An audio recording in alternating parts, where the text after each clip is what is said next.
clear. Say it right.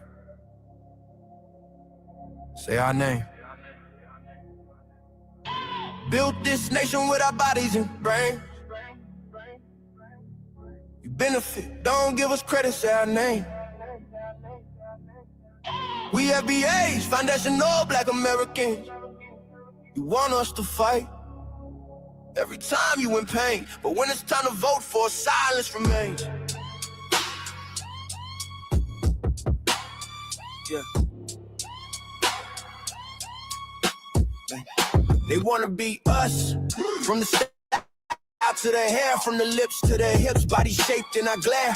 They cross borders, profit off the fight, civil rights paid in blood just to stand in this light.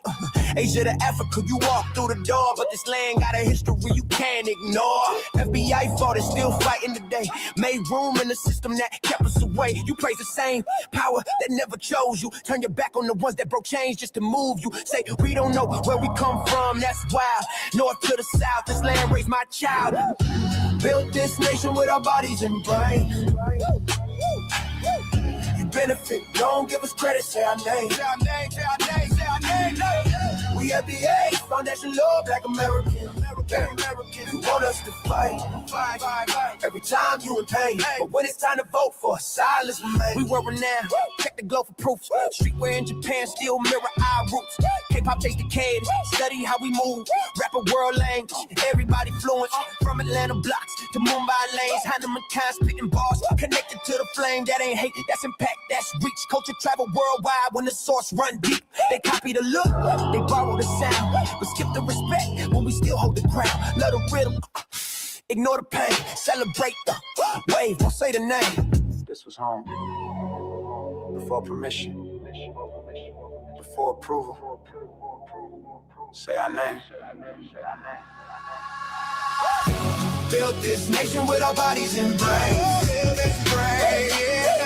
We benefit, don't give us credit, say our name. Say our name, say our name, say our name. We FBAs, foundational Black Americans. You want us to fight every time you in pain, but when it's time to vote for, silence remains. Say our name, say our name, say our name, say our name, say our name, say our name, say our name. Don't need your respect, never needed permission. We built everything when we weren't even seen as human.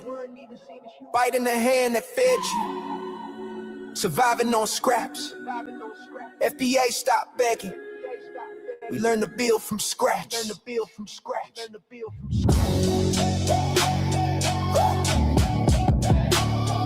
our name. Say our name.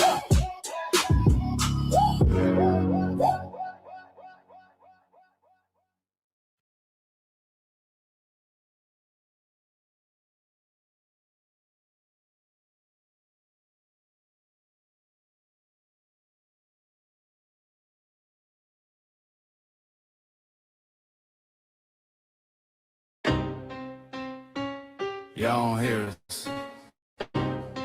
Pull up a seat and motherfucking listen.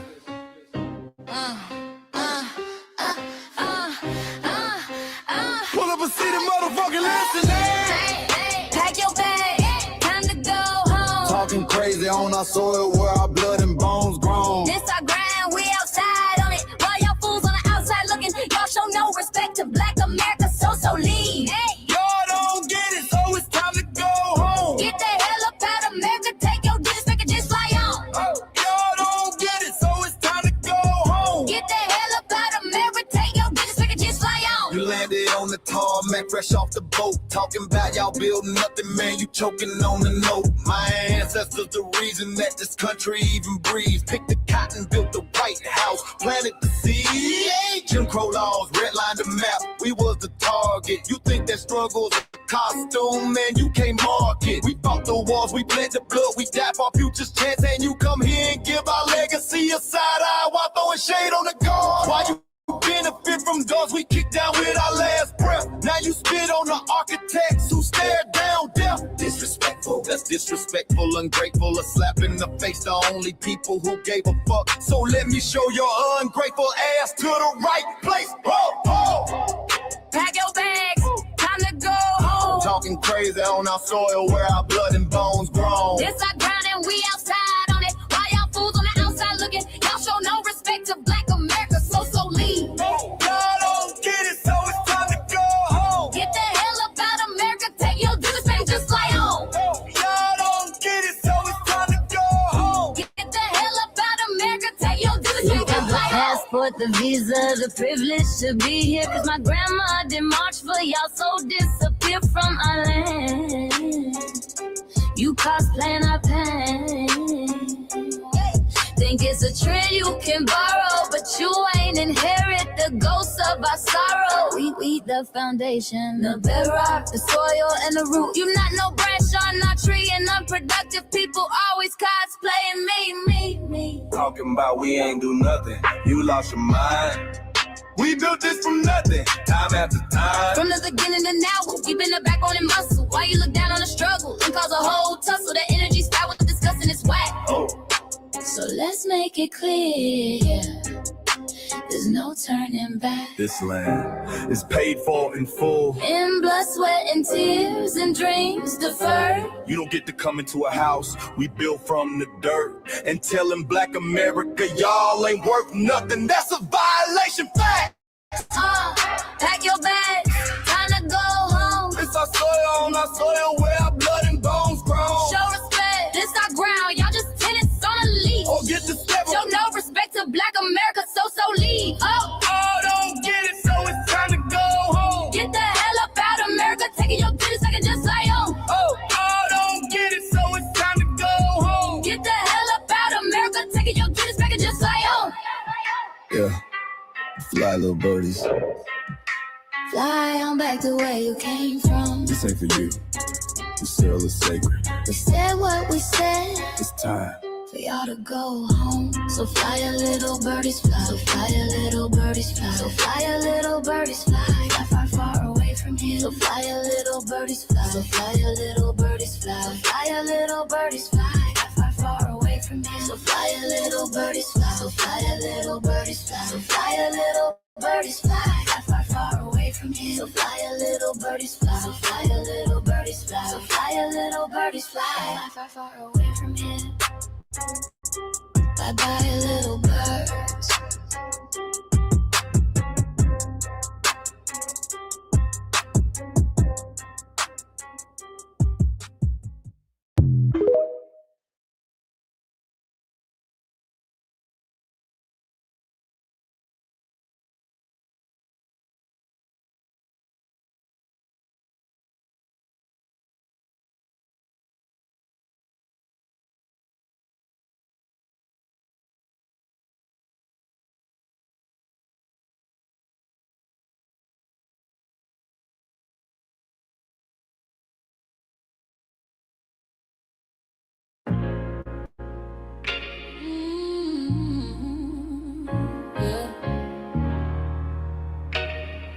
We forgot, but we never forget.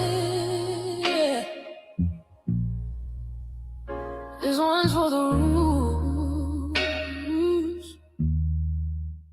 We built this land from dust and tears, 400 years, and we still here. They write new rules, but they don't see every freedom they got came off you and me. We planted seeds, they took the bloom. We lit the flame, they left the room. But we back now, no disguise. The spirits woke, we realize all we want is what we earn. That sweat and blood, yeah, that table turn. You can't buy culture, can't fake that fight. This is our day, this is our ride. We LBA. Say it loud, say it strong. We the heartbeat that's been here all along. Foundational Black Americans, stand tall. We ain't begging for nothing, we built that all. Born from pain and grace, you can see the truth written in our face. We the soul, the sound, to fight the flame. Foundational Black Americans, say our name. They love our rhythm, but they dodge our blues. Use our voice when it fits their news. They take our sound but not our scars. We the backbone, we the scars. Now the veil is gone, the mask is clear. We see the game, we know what's here. No more silence, no more lies. We lift that flag and watch it rise. Rise up, rise up. We the ones that made this nation breathe. Our veins are power, our roots are trees.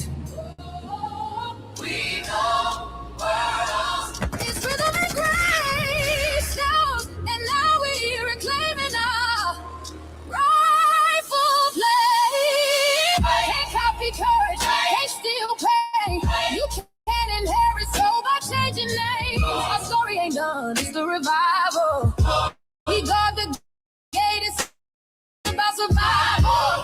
We FBA, say it proud, say it loud. The world dances on what we vow. Foundational Black Americans. Still we stand, still we fight, still we demand. Every block, every song, we've been right here all along. The soul of a people strong and free. Foundational Black Americans.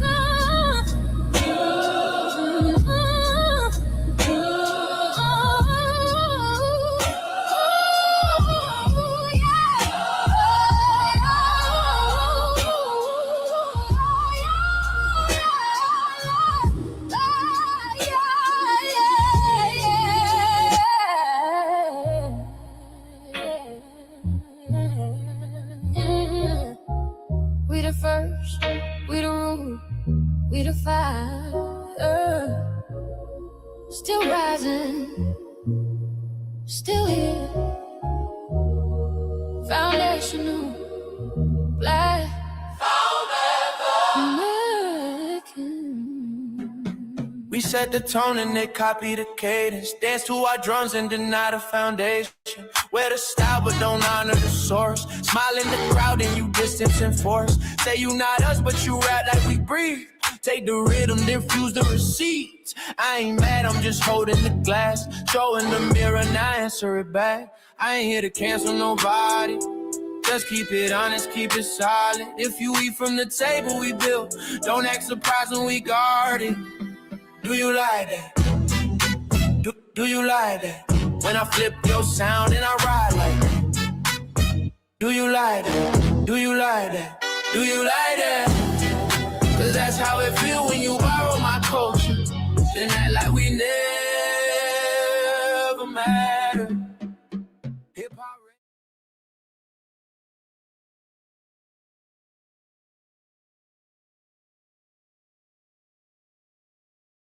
Mike Larry. Now this shit here.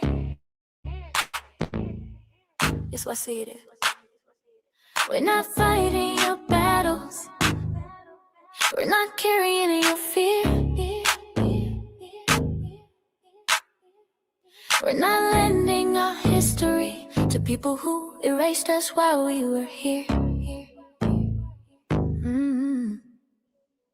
Just cause you're born here, don't make you FBA. That makes you a citizen, learn the difference today. This is lineage, not a look you can wear. Not a costume you borrow when it benefits you there. You used our culture like an access card, backstage pass, a straight facade. But now the mirror's in your face, no disguise. And you're uncomfortable looking truth in the eyes. We didn't leave our land to beg for a chance. We stayed, we fought, we took every advance. That's the separation, that's the line you cross. We paid the price, you learn the cost. You waving your flag on our soil, but fighting not to go back home. Waving your flag on our soil, building comfort on a foundation you didn't own. We waving our flag, red, black, and gold. Stood our ground, never sold.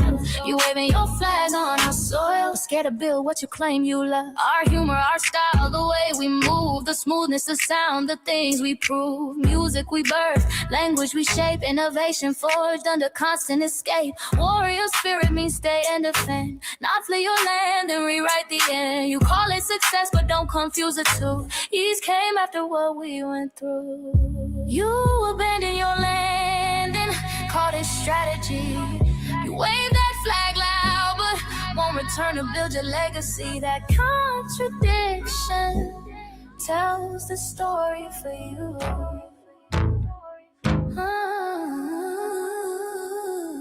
You waving your flag on fighting not to go back home. We waving arms where we were forged, every inch earned, every brick known. We can't be deported, and that truth changes everything. We can't be deported, and that truth changes everything. We know who we are, and now we see who you are too. Just because y'all born here doesn't make you FBA at all. It makes you an American citizen. It's biologically impossible to be us because it's a lineage, not some damn costume you can just put on to look cool. You immigrants and immigrant Americans has used our culture as an access card, a backstage pass to our culture. Now y'all have to look in the mirror. Our sense of humor, the aesthetics, mannerisms, the style of dress, the smoothness, the creativity, our genres of music, innovativeness, our slang, our warrior spirit by staying on our homeland and fighting and not fleeing to somebody else's land to beg for a better life and shit on the very people who fought to have us there. That's who we are. And we know who the hell y'all are waving your flag on our soil and fighting to make sure y'all don't go back.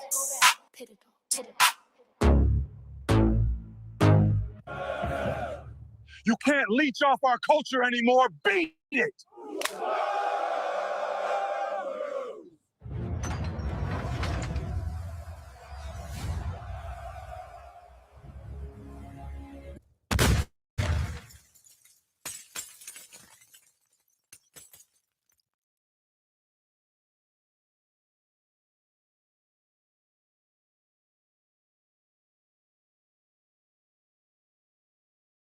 Mike Larry, man, you did it again. We really making history. Let's go. Do you like that? Do like that? Flip your sound, how you like that? Do you like that? Do you like that? Say it loud, don't walk it back. Do you like that? Do you like that? You grew up mimicking us, now y'all switch it up. Turn the carbon copy, y'all ain't black, what the fuck? It's funny y'all connecting to our culture like it's Wi-Fi. Surfing on our waves of our culture, no more agua. Telling my culture for all these years. Look how time flies, all these colonizers in disguise. Y'all hate, y'all still hate us outside. Study DOGE, vampires, the blood of our gift. They copy the flavor, sip the juice, love the results, hate the truth. Who? Do you like that? Do you like that? Do you like that? Flip your sound. How you like that? Do you like that? Democratic shields, talking points, the road they fill. Fish and chips, agent on the mic, judging FBAs, but ain't you half white? Talking like you one of us, we need a proof face. The agent type with a prune face, like 50 and Jim, it's a cold game. Throwing stones cause we built our own lane. I'm joking, kinda, but I mean, smile calm, pressure intact. Y'all proud where y'all from, where they flag, beat they drum. But when it's us, tone switch fast. Same pride, but it's too much. FBA pride, lineage solid, you can't put this on, can't try it on. Built here, stayed and fought, that's the difference. That's the car. Do you like that? Do you like that? Say it clear, don't twist the facts. Do you like that? Yeah. Do you like that? Do you like that? Point made. No edit. No care.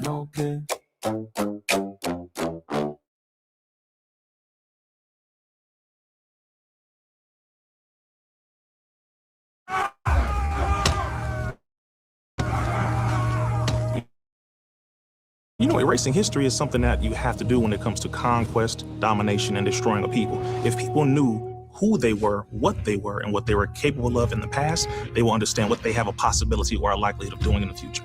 Foundation of Black Americans, we've always had a culture of resistance. We cultivated a culture of resistance on this land, and we've been resisting ever since we've encountered European domination. But nothing was really popping in Europe until the transatlantic slave trade, and that's where they amassed a lot of wealth. One thing that I think is unique about our culture as far as how we resist, how we fight back is just the environment we were put in from day one. Being only 13% of the population, the white supremacists were very meticulous about keeping that population at a certain amount. There's never a period when we did not resist the encroachment of the white man. They have a natural behavior of authority no matter where they go. That's why they'll step up in front of us in the line at the store. We're not important. They don't even see us. We've never been able to excel. We've never been able to relax. We've never been able to just be, which means that existence is resistance. It must be something in our DNA, our historical background, to when something doesn't sit right with us, especially spiritually, in our souls and in our spirit, we just say no. We live resistance. You know, from the moment we're born, we're in resistance. And it's handed down generation to generation. And so I think that cultural resistance is actually in our DNA, in our epigenetics, and then it blossoms out into the culture. So there's almost nothing in America that we do, from song to dance to politics to the way we talk, the way we dress, having coded languages considered to be slang today. Everything about Black American culture is a form of resistance. Of course, they want to always downplay our contributions to the global tapestry because they continue to act like our number one export in this country is not Black innovation. Everyone understands that our resistance has been the cornerstone of what foundational Black Americans have always done. We are the life that breathes everything into this nation. The further back you go, the further Black you go. It's just simple like that, brother.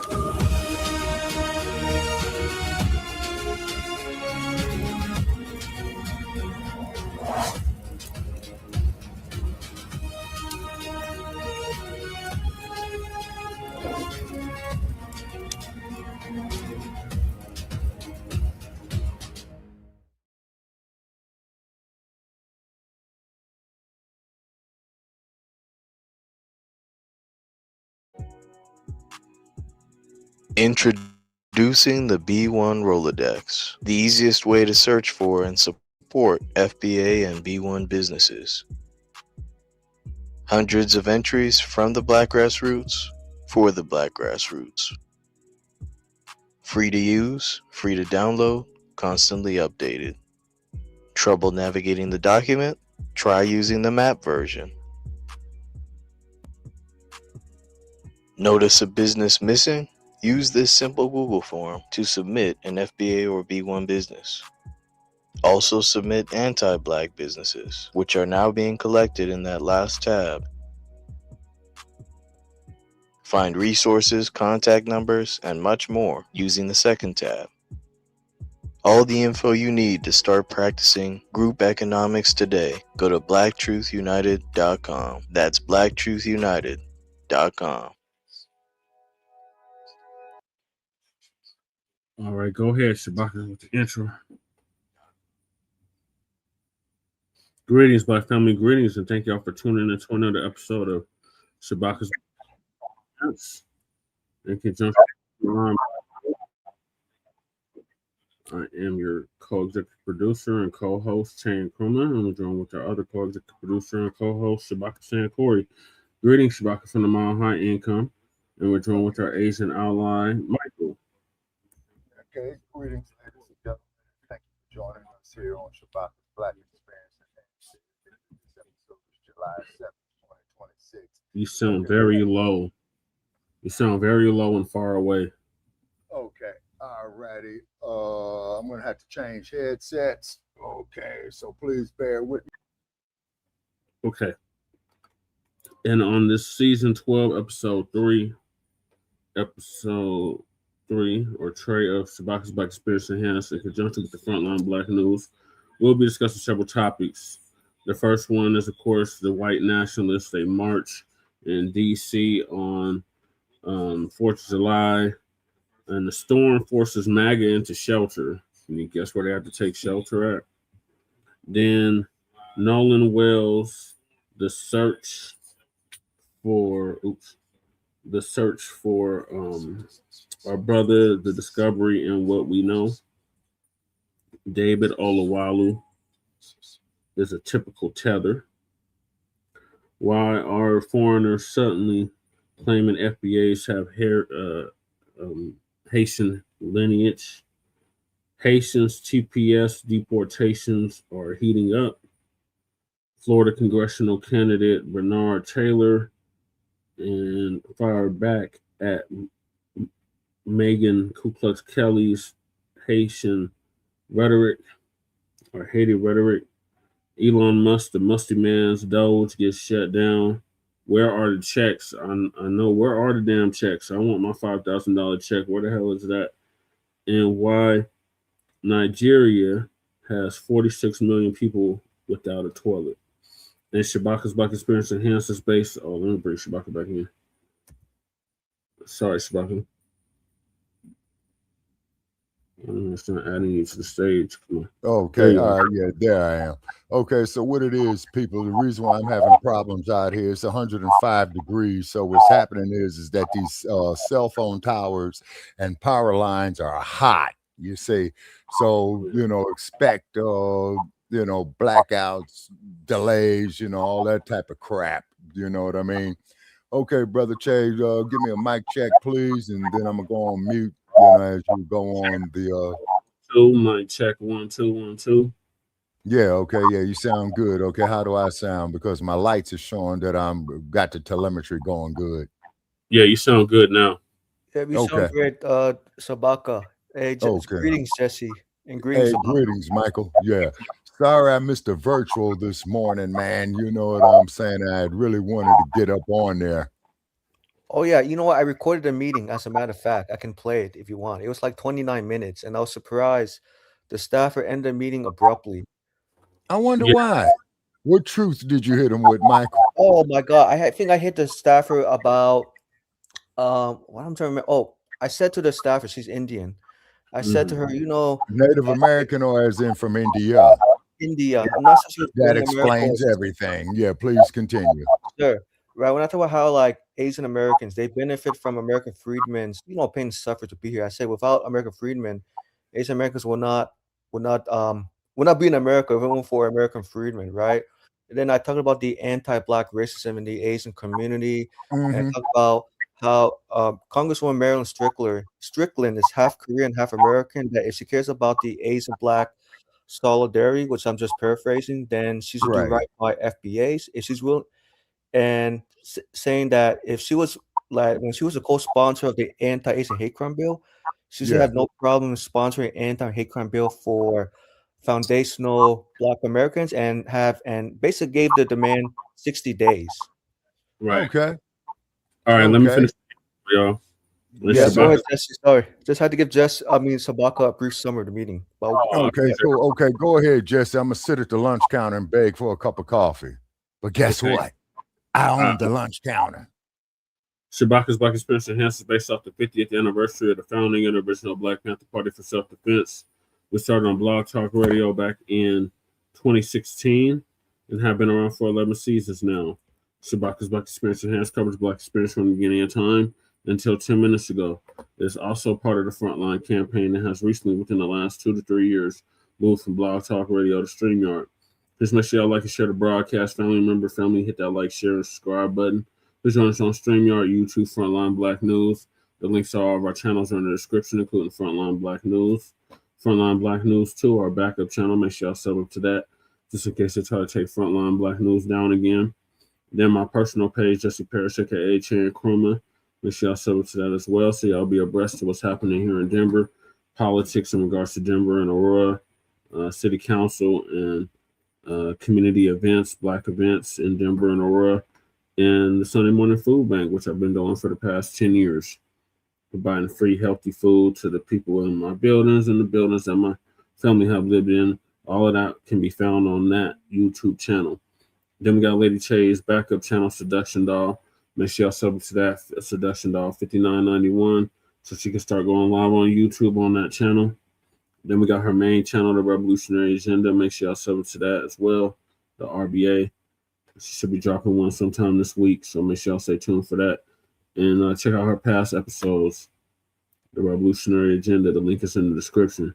Then we got Shabaka's YouTube channel, Jeanette1.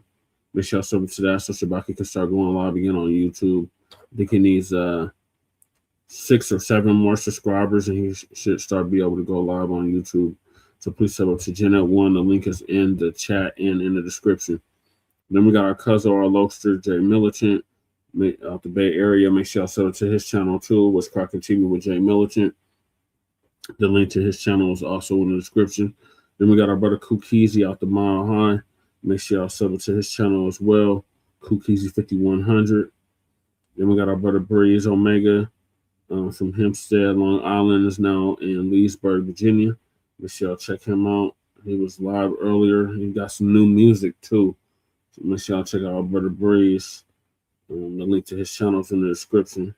Then we got our brother Church of Black Power, who was live yesterday. Make sure y'all check him out. He joined us for Front Line Blacc News like a day or two ago. And yeah, check him out. That's our brother from Watts, California, who's now in Houston, Texas. And the link to his channel is in the description. Then we got our brother Torian Rain Reloaded, who I was just chopping it up with like an hour or two ago. Make sure y'all check him out, Torian Rain Reloaded on YouTube. He's been around for a decade plus. He's out the DMV area. And he actually put Lisa Cabrera on, so check him out. And then we got honorable mentions. I hate to say it like that, but honorable mentions, Black Alpha Network, who's live right now. Afro Elite, our brother out the Shy. ZZ Rants, our brother Jay Dizzle out the PMW. Who else? Lisa Cabrera. And I think there was one more person I was going to add on there. But basically, check out the New Black Media. All of us are part of the New Black Media. We are Signal. I think almost the Church of Black Power, right? Yeah, I got him already. Okay.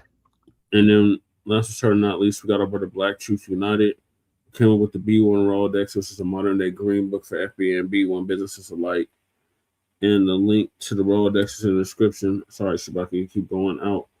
So yeah, sorry about that. Yeah, I was sitting at the lunch counter, man. I got my coffee, man. You know what I'm saying? Oh, let me go get my cigars.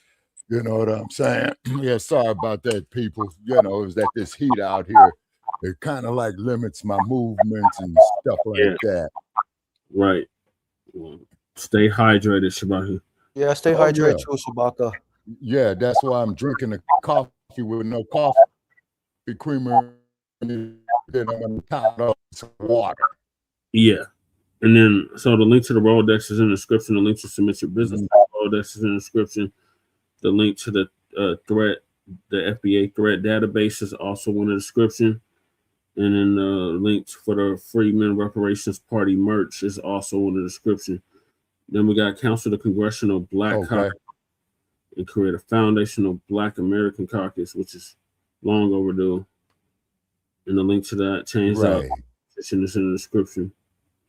Then we got Sister Brooks call to action. That's already over. So, but subscribe to our Sister Brooks Sister Brooks YouTube channel. The link is in the description. Shout out to her. Shout out to the U.S. Freedmen Project. Shout out to Brother Divine. Shout out to Sister BX and our brother Melrose Radio. Okay. So, then we got the Reparations Act for the Citizen American Child Slavery. Make sure y'all sign that change.org petition if you haven't already. Then we got Lady Chase GoFundMe. Donate to that if you haven't already. Then we got our brother Joshua Hart who put hands and feet all over that Nabisco. Chuck the Bussy, Chuck the Builder. Dalton Etherly. Make sure y'all donate to our brother Joshua Fox's GoFundMe. The link is in the description. Then we got the Stop Netflix from releasing the damaging docu-series about Michael Jackson. I saw it yesterday. Well, you seen the movie, but this is something else. Yeah. Oh, okay. So shout out to Dr. Randy Shore for putting that together. Make sure y'all sign that petition if you haven't already. Then as you can see from my background, I am a candidate on the ballot for House District 8 here in the state of Colorado. The election's in November. And the link to my website is in the description. Then we got copyright disclaimer under Section 107 of the Copyright Act of 1976. Allowances made for fair use for purposes such as criticism, comment, news reporting, teaching, scholarship, education, and research. And I do not own the rights to the music. And if you don't understand racism, white supremacy, what it is and how it works, everything else that you think you understand will only confuse you.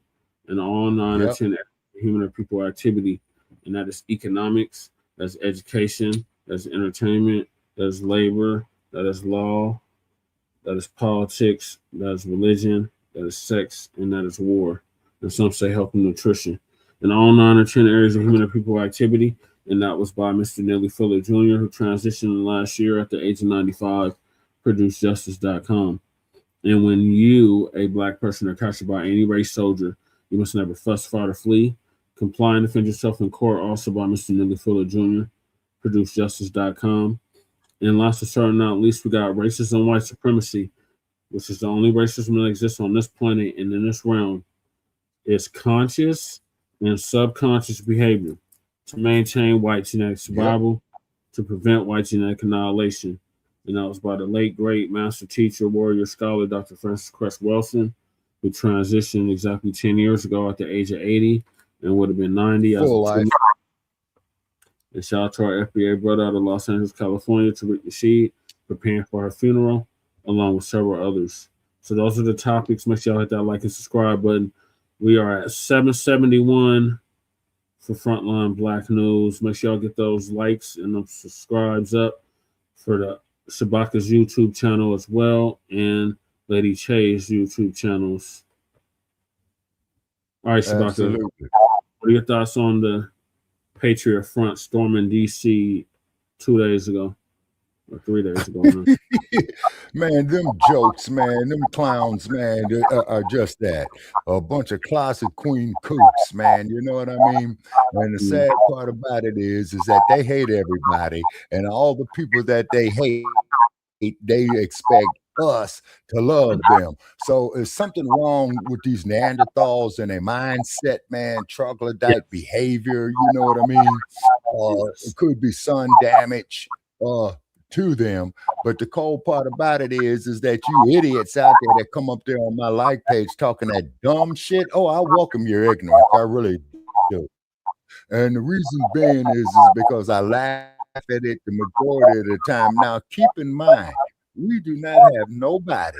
We don't have no problem with anybody from different ethnicity or group or what have you to come up on our platform. But the key is you will respect Black people here, regardless of what we got going on within our own communities. You see what I'm saying? You're going to respect Black people on this platform. Okay. Now, for all you trogs who get up there and say, well, we're all the same and all this old type of shit, all the way till about, let me see, about September the 1st, I'm having an open invitation for you to come out here to sit in the sun with me, because we got some days coming up to be about 115, 120 and stuff like that, and, but you got to leave your sunscreen at home. Number one, okay, because I don't need a sunscreen. I was born with one. And I hate to have to talk to you like this, okay, but deal with your man there in DC. You all know who he is, the orange dude. And he is giving you guys a bunch of false pride. Yeah, say, because now we're even more pissed off about a young man coming up missing down there over the 4th of July weekend, okay? So our hearts are definitely out to him. He was out there drinking with those Nabiscos. So, hey, let's look at our man, James Byrd. You remember James Byrd, Brother Che and Michael? Yeah, he was down in Great State, Texas, down in Gumbud. The good old boys who want to give him a ride home and put him in the back of a pickup truck, and then they drag that man and dismembered his body. You know what I'm saying? Okay, Val, what do you mean? I know I can't do that. I can't do what? What Val say? She said, I can't do that. What I can't do? Go out to the desert, I think she's saying. Oh, okay. Sister, I'm in the desert. You know what I'm saying? Right now, I'm in the desert. It's a pleasant 103 degrees out here. You know what I'm saying? Full of vitamin D and what have you. But however, if you are out in this desert, make sure that you are hydrated. Okay, Brother Che, I'm getting feedback. What's happening? What do you mean? There's nothing happening. Okay, I'm getting feedback on my end. Is it going out there on a telecast, or is it just this raggedy ass headset I'm using? It's just a raggedy headset you're using. Okay. All righty. Okay, so therefore, people, is when we specify doing something for ourselves, building up our own infrastructures. You know, they saying black men are lazy, guys are not educated, you have no innovation and all that. But then what we do, just like what the video says right there, your other groups go and hijack the culture. You see what I'm saying? Like Fat Joe stinking ass. You know what I'm saying? Talking about Latinos invented hip hop. Yeah. Fool. Yeah. Hip hop was invented way back. I'm sorry, rap was invented way back in the early 1940s out of Hollywood. Is because somebody had put a clip up there showing the brother Che. This must have been about 1941, 1942. In early black Hollywood, showing the brothers up there, man, with their double-breasted pinstripe suits on, man, looking good up there rapping. You know what I'm saying? On beat, you see. And the thing is this: it is rhythm and poetry. Yep. You see? That's what it is. And then, of course, the Clive Davises and what have you, they came in there and contaminated the music and want us calling our women a B-word, calling ourselves the NGRs and all this whole type of stuff, you see. But it can be used for a very, very positive influence, as the Queen Mother had stated before she transitioned. You see what I'm saying? They could be very, very uplifting. And then also, too, to your jackleg, pulpit, pimp-ass preachers. I hope they keep whooping your ass. You up there stealing, you know, the elderly people's money and all that, and then giving them shit in return. You say, now, to the preachers who are out there who are of humble means, who are doing the right thing, by all means, all power to you, because you're humbling yourselves and you are doing the right things. But I'm talking about you pulpit pimps, Cadillacs, Rolls Royces, jewelry, diamonds, and all that. You fools belong in jail for fraud. And shout out there to New Era Detroit a few years ago when they went up there and whooped the jackleg's ass and gave the money back to the people in the congregation. That was beautiful. Yep. But you see, you know, Michael, what are your thoughts on? Wait, sorry. My thoughts on Jesse, you there? Yeah, I'm here, Michael. Oh, on the 250th celebration, right? Yeah. Yeah, my thoughts are that the 250th celebration is just symbolism, we know, without substance. And American freedmen, you know, fought during 1776 while in chattel slavery. And for white Americans, Asians, and Hispanics to say that they built this country is false, right? And false is really American freedmen, because American freedmen, you know, are very strategic. We're very smart to get the British off of Americans' back. And the 250th anniversary still does not address the wealth inequality, the racial wealth inequality between Karens and FBAs. And the racial wealth gap needs to be closed with lineage-based cash payment reparations and plus protections. Yeah. Oh, yeah, absolutely.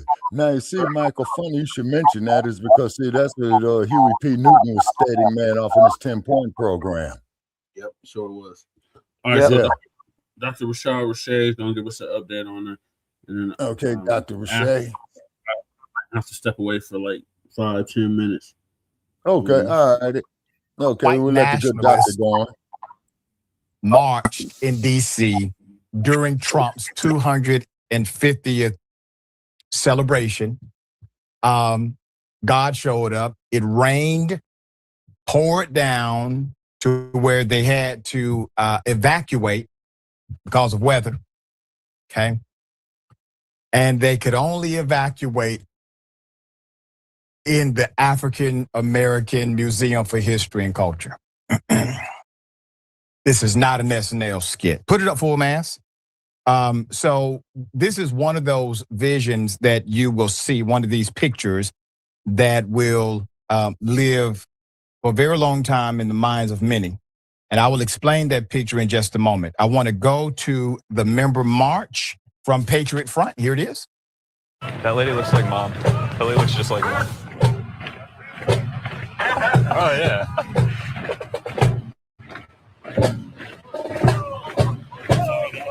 You're doing good, bud. You're doing good. We got plenty of stuff. How many viewers we got?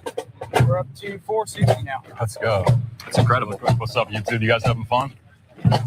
Happy 250, guys. Happy 250. Happy 250, guys. All right, put it up full mass. Let's talk about it. Here we go. President Donald Trump urged Americans to celebrate the nation's 250th anniversary by visiting the restored statue of a founding father who enslaved hundreds of people. A haunting image unfolding just miles away captured a very different version of America. Many online said the image symbolizes America's ongoing struggle to live up to its founding promise that all people are created equal. Now, I want to remind everyone, when that was written, keep in mind, people had a definition, and it did not include Black people. As a matter of fact, it didn't include women either. Okay? So you have a country that's fighting against its own DNA. This is nature versus nurture.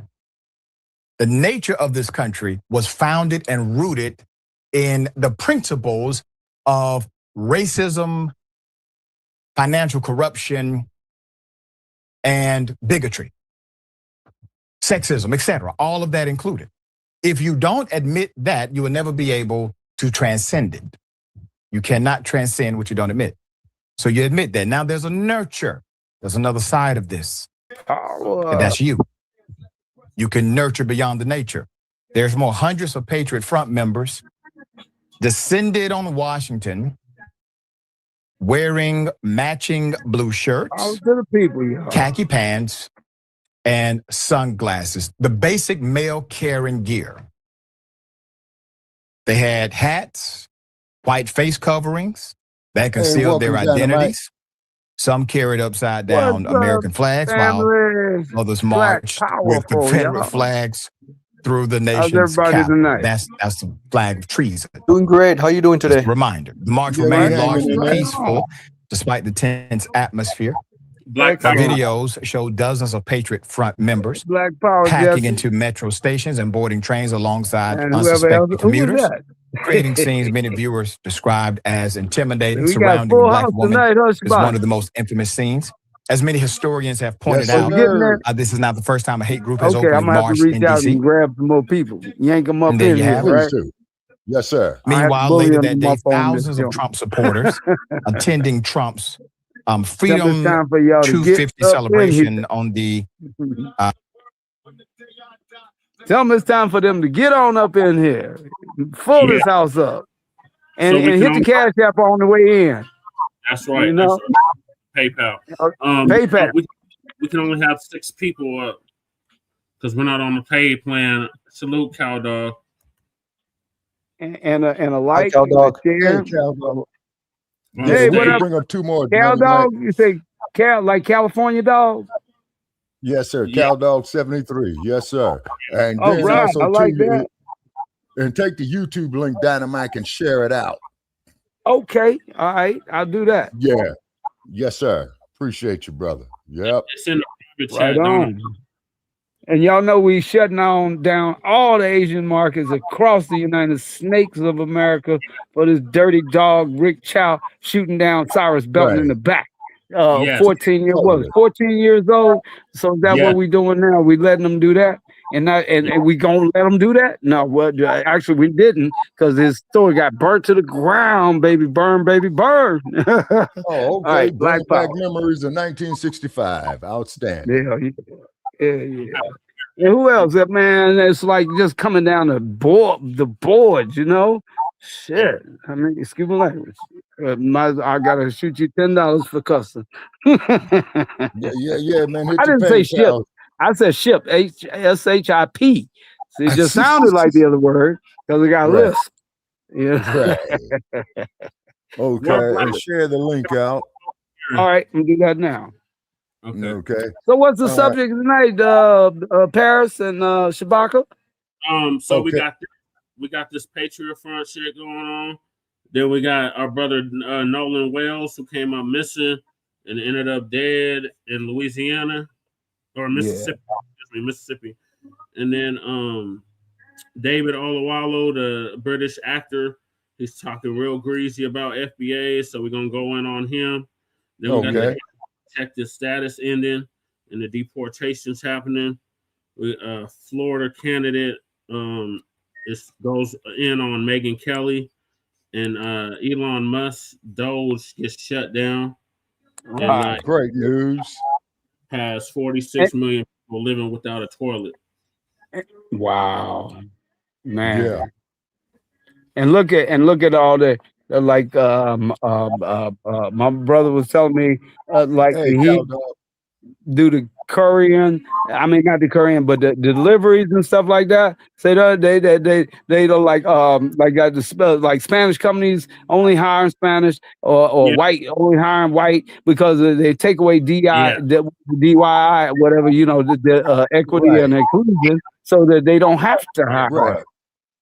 Yeah. Right. And we should return the same fucking favors when it comes to our business.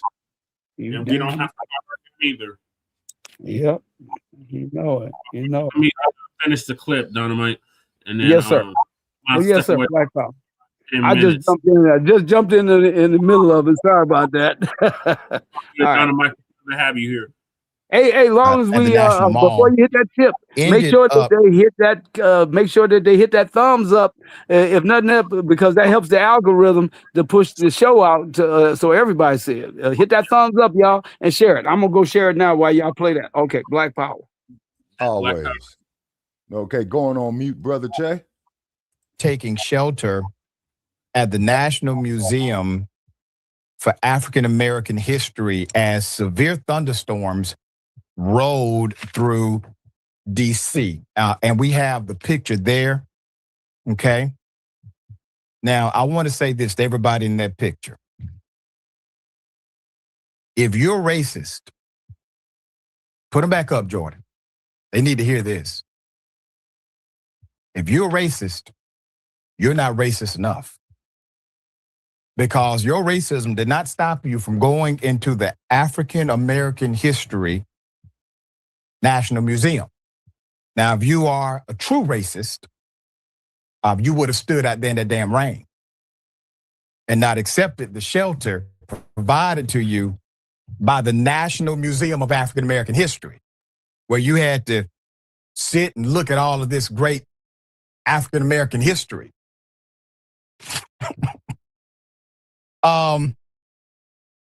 Juxtaposition of freedom, 250 attendees who likely support the president against the physical building that he tried to get rid of, whose mission he has tried to undermine, set off a wave of reactions online.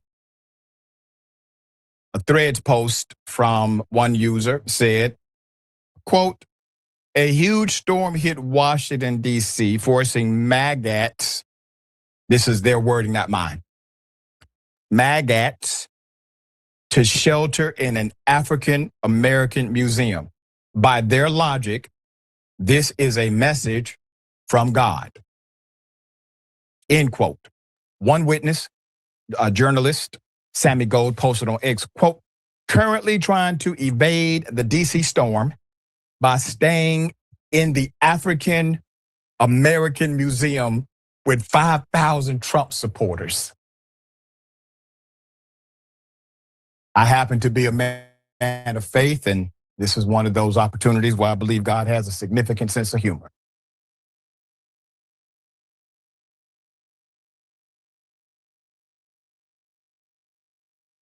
Oh, yeah. You know, the irony is real right here, people. Okay. Yeah, we're going to be getting on that there too, Cal Dog. We mentioned that it is definitely one of the items we're going to talk about young man down there in Mississippi. Okay. Yep, And that's literally the next topic. So what are your closing thoughts on the DC white supremacists having to go shelter at the African American History Museum? oh man, I'm loving it, man, because they had to eat all that shit that they spewed out. They sitting up there eating shit. You see what I'm saying? Okay, and I'm loving it. You know what I mean? And this ain't hatred against nobody and all that. But when you Nabiscos come up there and inbox me with this bullshit, oh, we're all the same, Shabaka, you a black racist. First place, I don't own no police departments. I don't own no banks. I don't own no stock markets. You see what I'm saying? I don't own no major stocks and bonds and what have you. So I'm in no position to be a racist. You say, but they went up there and their asses got humbled. You see what I'm saying? That's what happened, man. It's kind of like when a dog shits and you got to take the dog and rub his nose in his shit and then let him know that you don't shit right out there. You take your ass outside. So therefore, I'm loving that. You know, yeah, Val, it was a bad day for him. But fuck them. They brought that there on themselves, and excuse my language. And this is why this episode is for those 18 years of age and over. Let me get that disclaimer up there. And yes, and I can talk intelligent, G. You know, and I do know the word is intelligent. So later for the Nabiscos, they ordered that there was divine intervention is what that was, Brother Check, with that brain. That was divine intervention. Otherwise known as ABK. And yes. Black karma. Exactly. You see what I'm saying? And then not to mention the fact we built the damn city of Washington, D.C. any fucking way. We built the White House. And they shit to the northwest. They did not go to the southeast with that nonsense because they already know what happened. What's going to happen, right? In southeast. They're going to get smashed. You see what I'm saying? Yeah, that was who was that made the diagram for Washington? He did the peanut. He was the peanut. No, sir, that was Benjamin Banneker. No. Yeah, you speak. Yeah, the peanut man was George Washington Carver and Benjamin Banneker. Right. I'm sorry. Banneker was the one that designed Washington, D.C. Right. Yeah. Right. I forgot his name. But yeah, it was a black man, Benjamin Banneker. He designed that thing. Yes, yeah, and look, it's so strategic. It's so strategic. It's like everything is alphabetical order and by number. Right. And then they go into syllables like 2-syllable words, 3-syllable words, 4-syllable words. So it's like if you're in the 4 syllables, you need to get down to the 3-syllable words so you be, wherever you go. So I mean, it's so easy. Even the numbers is like if you cross First Street, you be at 10. Say you're first at E, right? You'll be at number 1 E Street. It's simple, easy. And then that's what I'm saying. And all these other cities, like go anywhere else, man, you could never find your way around like that. Unless you know that. Particularly out here in this desert oasis of Las Vegas, because it's constantly growing. And knowing me, I was gonna say about Denver. If I go to Denver, knowing me, I go hiking, and next thing you know, I was like, where does door lead to? The deep underground, what they call a DOM, a deep underground military base. Yep, Cheyenne Mountain. Mountain, yeah, right out there by the Air Force Academy, if I'm not mistaken, Brother Che, down there in Colorado Springs. Yep, which is 75 miles south of Denver, Colorado. Beautiful down there, man. Y'all, it is. You ever look in the water? Denver's Colorado is spectacular. I'm talking about Colorado Springs, exactly. You can like emerald. That water's so like light green. You can look to the bottom and see fish. Yeah, especially Yeah. Manitou Springs and the Garden of the Gods. Yep. Yeah, man. I've been to the Garden of the Gods, Brother Che. We need some more water out here, man, off your glacier pack, man. Yeah, you cut off, Shabaka. You already know what it was. Yeah, man, that's old, man. And that's where they're gonna take. That's where they're gonna take all the elite. Like when they try to kill us off. Like when they try to kill most of the people off, they're gonna have all the elite down there, and they're gonna have elite soldiers to protect them, and they're gonna have people that know technology. So if you know technology, you're good. You know what I'm saying? But they got autonomous. Everything autonomous though, Shabaka. So they really don't need us at all. Yeah, they just need soldiers to protect the elite. That's it. Okay, now, Brother Che, over there in the road, don't they got these big old golf balls, man, by Buckley Air Force Base, man, with all that high-tech ingenuity on it? Yeah, you talking about the Space Force. But I got to play this clip of Lisa, and I'm going to Okay. be gone in like 5-10 minutes, and I'll be back. Okay. All right. Oh, very quickly, just on that, like what Shabaka said, if Shabaka were the manager at the African American Museum, he would tell them Shalom, Mystical get out. family. Good to see everyone here. Hope you're doing well. Look, this is a reminder. This is the final day of the sale. It will end at 11:59 p.m. So grab up your hair products and get it for 45% off for Etsy, Shopify, and TikTok shop. So, y'all, we're going to talk about Nolan Xavier Wells. Now, what happened to him is something that has been happening to our people for a long time. I went and reviewed his pictures and, look, we can't be hanging out with people and they have hateful undertones about us. So in other words, yeah, they may smile and laugh with you, but at the end of the day, the story always plays out the same. Now, when I went back and reviewed pictures and videos of him, he was always surrounded by a lot of white folks. That's one of the things I noticed. And it just seems like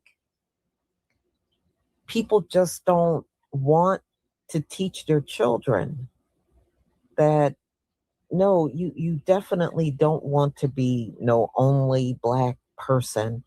And let me tell you, this story plays out the same all the time. That's why I believe many of their parents, adults, are also involved in such things. Now, I have since found out one child that was involved, white teen, mother is a judge. And another one of those teens, parent, is law enforcement. You think they didn't tell them what they need to do? It's always the same. They find a way to isolate you, where it's a bunch of white people and one Black girl or boy, and it's always the same. They take you in the woods. They'll take you on a boat somewhere, anywhere where you're isolated. And that's when they will turn on you. This is taught behavior, y'all, because we keep seeing it over and over and over. It's taught. I don't care what anybody say. Adults are involved in this. Now, it was also saying that all of those boys, after Nolan went missing, they were partying. Y'all, they went to a party. Mm-hmm. That's what they did. Yep. And they all lawyered up. The parents and the teenagers, the white teenagers, lawyered up. Now, why do you need a lawyer? It's called intent. Are you Lisa. afraid of being accused of something that you actually did? But at the end of the day, and I said this even several years back, that we got to teach our children, you don't go anywhere and you're some only Black person. You never, ever, ever do that. Our children are not safe in the presence of these people. And it may seem innocent, but at the end of the day, it's not. And I heard he was talking when they got separated. Apparently it was some white girl there, and he was talking to her. So who knows? I mean, they said the stories that these 4 white teens given makes no sense. It doesn't add up.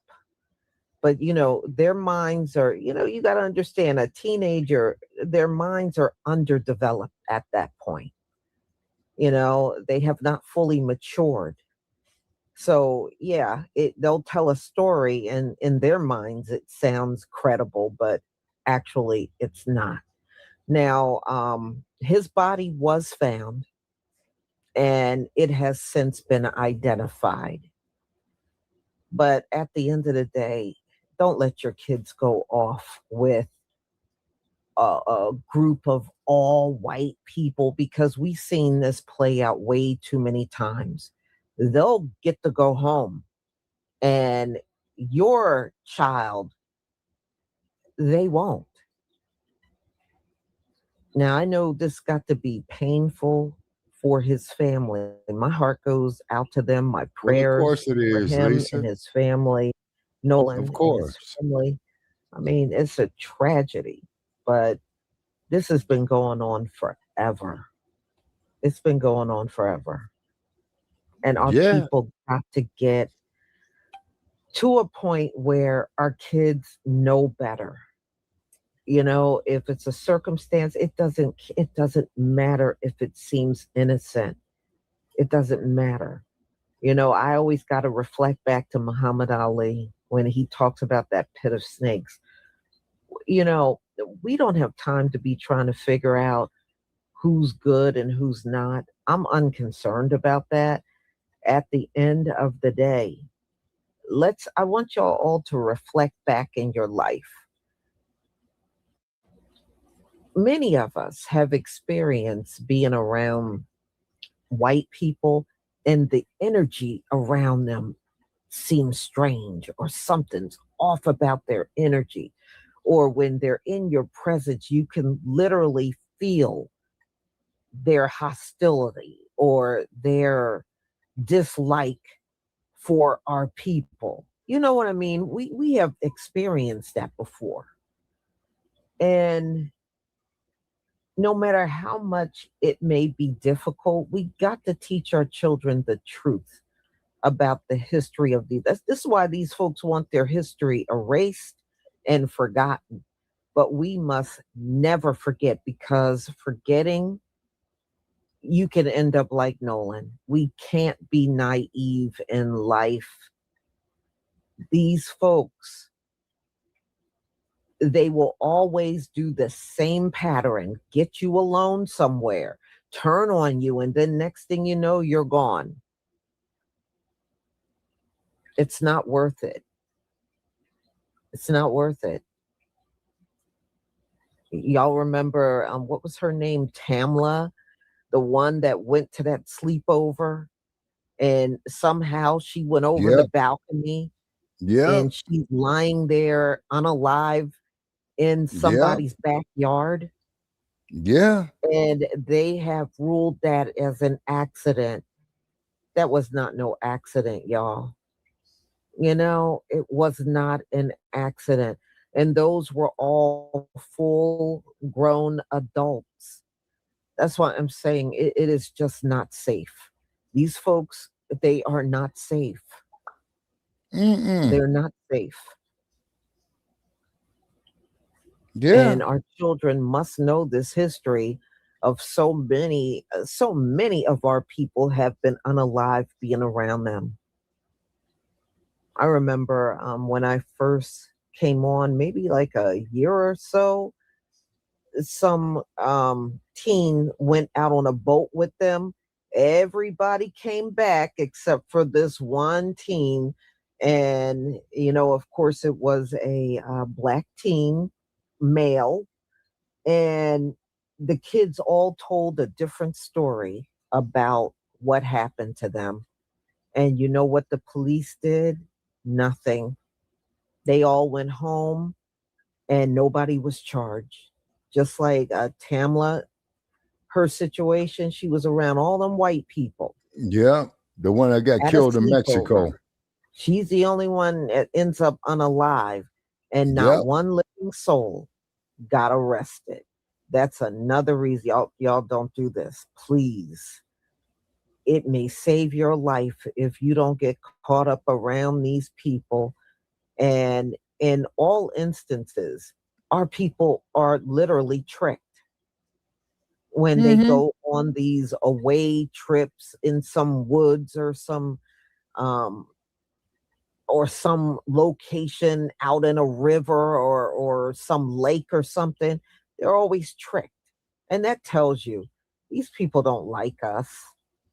They don't like us. Those boys that took him out, they didn't like him.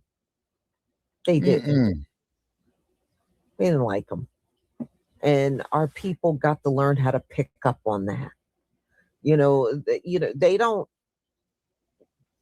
sometimes they don't put it all out there for you to see. But one thing about them, they can't hide their microaggressions. So you'll see it in other ways. And, oh, I'm just playing. No, they're not playing. They don't like you. They're not playing. They don't like you. And we can't ignore this stuff. Our children can't ignore these things. So let's get into it so you can hear what people are saying. This is definitely tragic.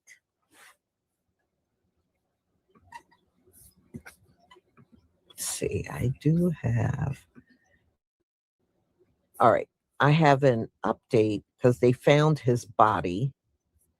And this is getting on a boat with these folks that mean you no good. Yeah. Let's see if I can play this video. All right, so this is from ABC News. Please give me a 1 if you can see my screen. Yeah, Lisa, we can see your screen.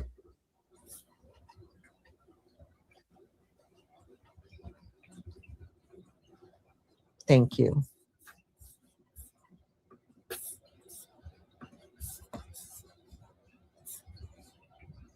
This morning, the desperate search for answers in Mississippi after the death of 18-year-old Nolan Wells, authorities recovering a body believed to be the teen. Investigators and volunteers from the Cajun Navy spent the weekend urgently searching for Wells after he vanished from Horn Island on July 4th. Nolan Wells was on a boat. He left from a private dock area, Mississippi, and proceeded with his friends to Horn Island. Wells was visiting the barrier island 10 miles from the Gulf Coast, boating with friends, last seen about 3 p.m. Saturday. They left and went back without Nolan. From what we understand, he chose to stay there. Later that night, when he didn't return home, his mother reporting him missing to police, then quickly taking to social media, posting pictures of the teen, pleading for help finding him. The heartbreaking discovery made about 8:45 Monday morning when authorities say the Mississippi Community College wide receiver's suspected body was found in the water just off the shore. His mother writing, "His father, our family, friends, and I are absolutely devastated," describing Wells as a sweet son who was always willing to cheer and uplift others. Now, investigators say they suspect he drowned, but they're still interviewing friends who were with him as they work to pinpoint what exactly happened. That's why we're still asking for information if anybody has anything, any knowledge. And that information, the sheriff says, will help them paint a better picture of what happened to Nolan in the moments before his death. A toxicology report from the coroner's office is still pending. Guys? That situation. We are definitely thinking of Nolan's family and just hoping that they'll get the answers that they desperately are searching for. Alex, thank you for being on this for us. Yeah, that's sad. Y'all, man. they left him. They left him. How do you take somebody to a remote island and then you leave without them? Why would any friend leave without you? And that, they wanted to stay. That don't even sound right. Why would you go to a remote island with other people and only one person gets left behind and you claim they wanted to stay? That don't even sound right. They got him drunk. He got left. They took him out and they got on that boat and left. You know, I don't believe their story. I know they're lying. Why on earth would he want to go far out to a remote island and just be left there? That doesn't even make any damn sense.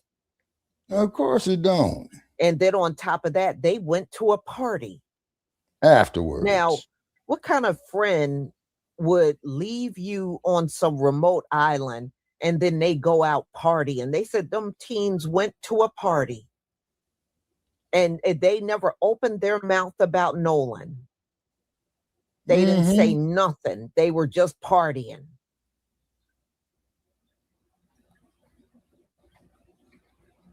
And we know how these folks are. They'll do this shit because they're jealous of you.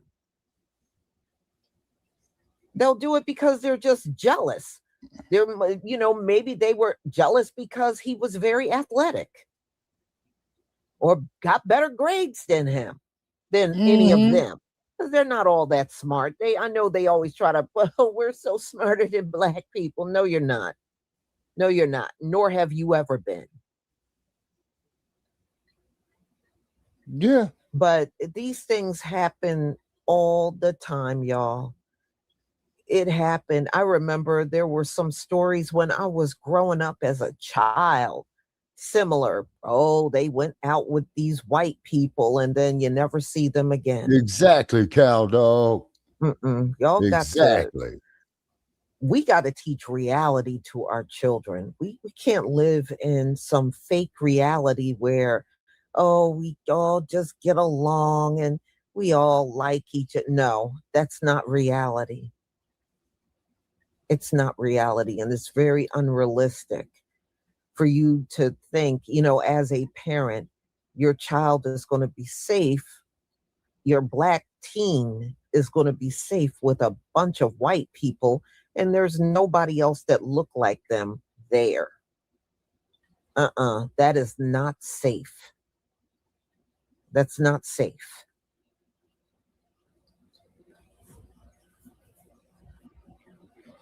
All right. But yeah, the fact that all the parents and their children, those white teens all lawyered up. Why lawyer up? Why aren't you doing anything to help Nolan and his family? They said the only thing they did was give his family his cell phone. Okay, why didn't Nolan have his cell phone on him? Why didn't he have his cell phone on him?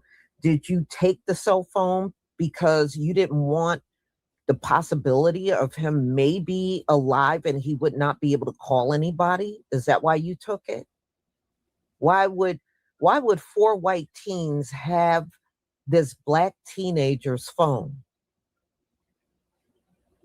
Not unless you know you did something to him, but you wanted to ensure that he would never be able to call anybody for help. Is that why you had the phone? Yeah. Man, I don't trust these people as far as I can throw them. They're not to be trusted, Lisa. They're not to be trusted. My screen again so you can hear some of the TikTok responses to Nolan and what happened to him. Please give me a 1 if you can see my screen.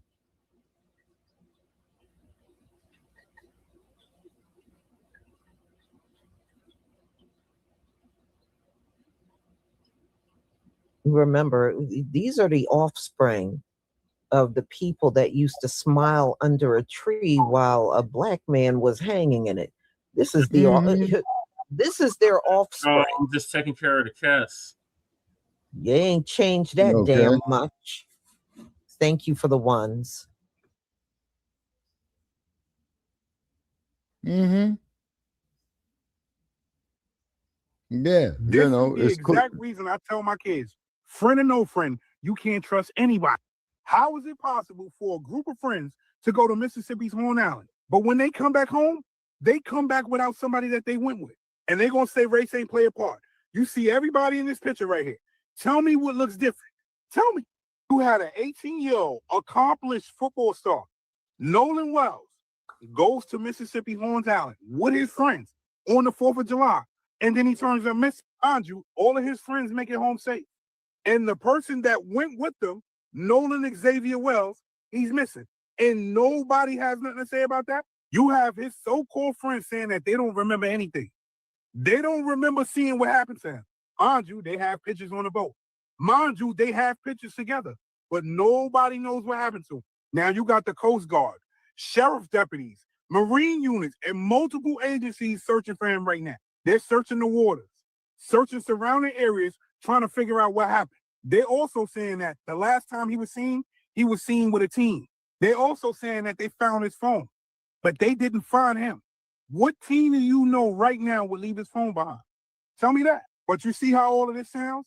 This is why disappearances like this and places like this always leave people questioning. If you spend time looking into missing person cases like this, then you already know what may be the outcome.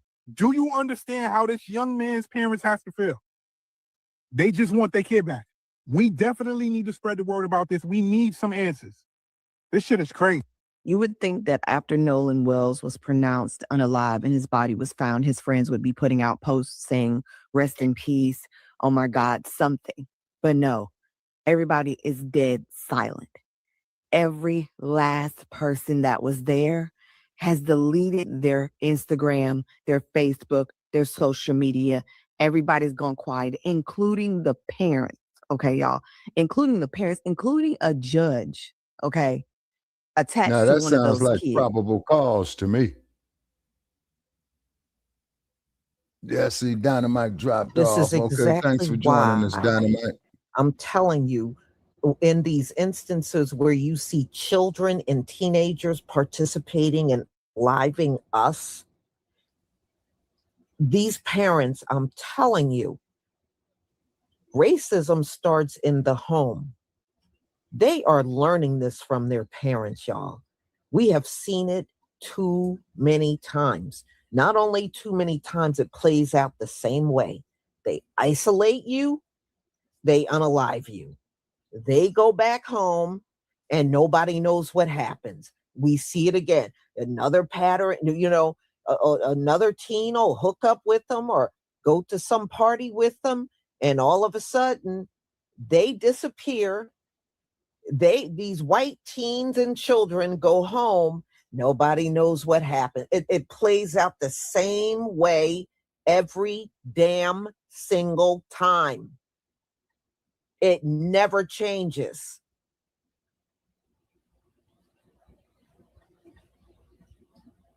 Man, we got to do better with our children. We got to do better with our children, for real. This should have never, ever happened. And I'm wondering, how well did his parents know these teens? And she's right. They did scrub their social media. They got rid of their social media. All 4 teens that were on that boat with them, all 4 white teens and their white parents, erased their social media. But you're trying to tell us there was no foul play? Sure there was.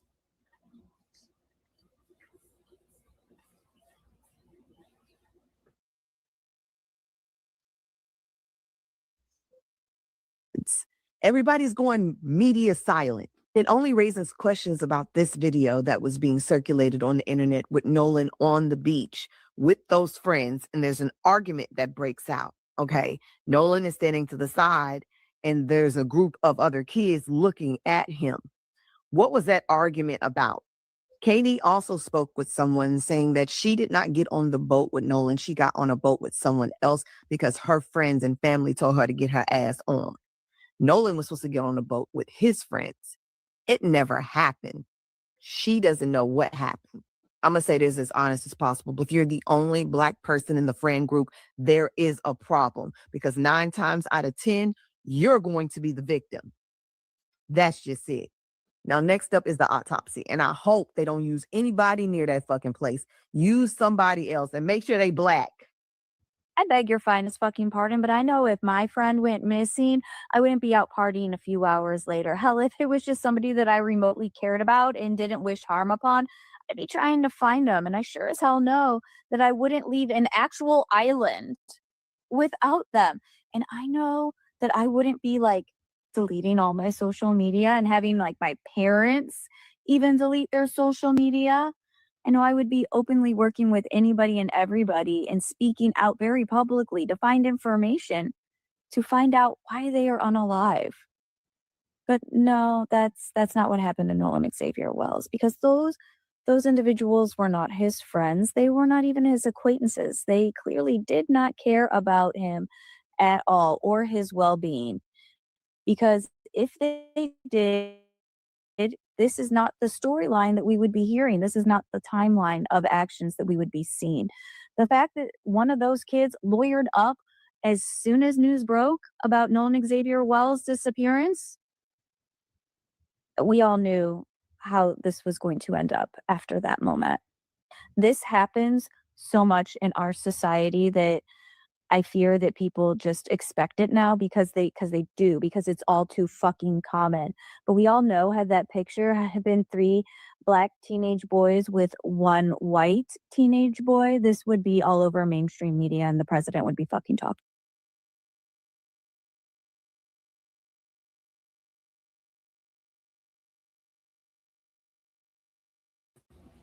Yeah, I mean, she is right. You know, if it was the other way around, none of those teens would have went home. If there was a missing white teen and they were on a boat with 4 Black teens, Oh yeah, they'd still be they sitting wouldn't in have the went home. county jail. We know that. They would never have gone home.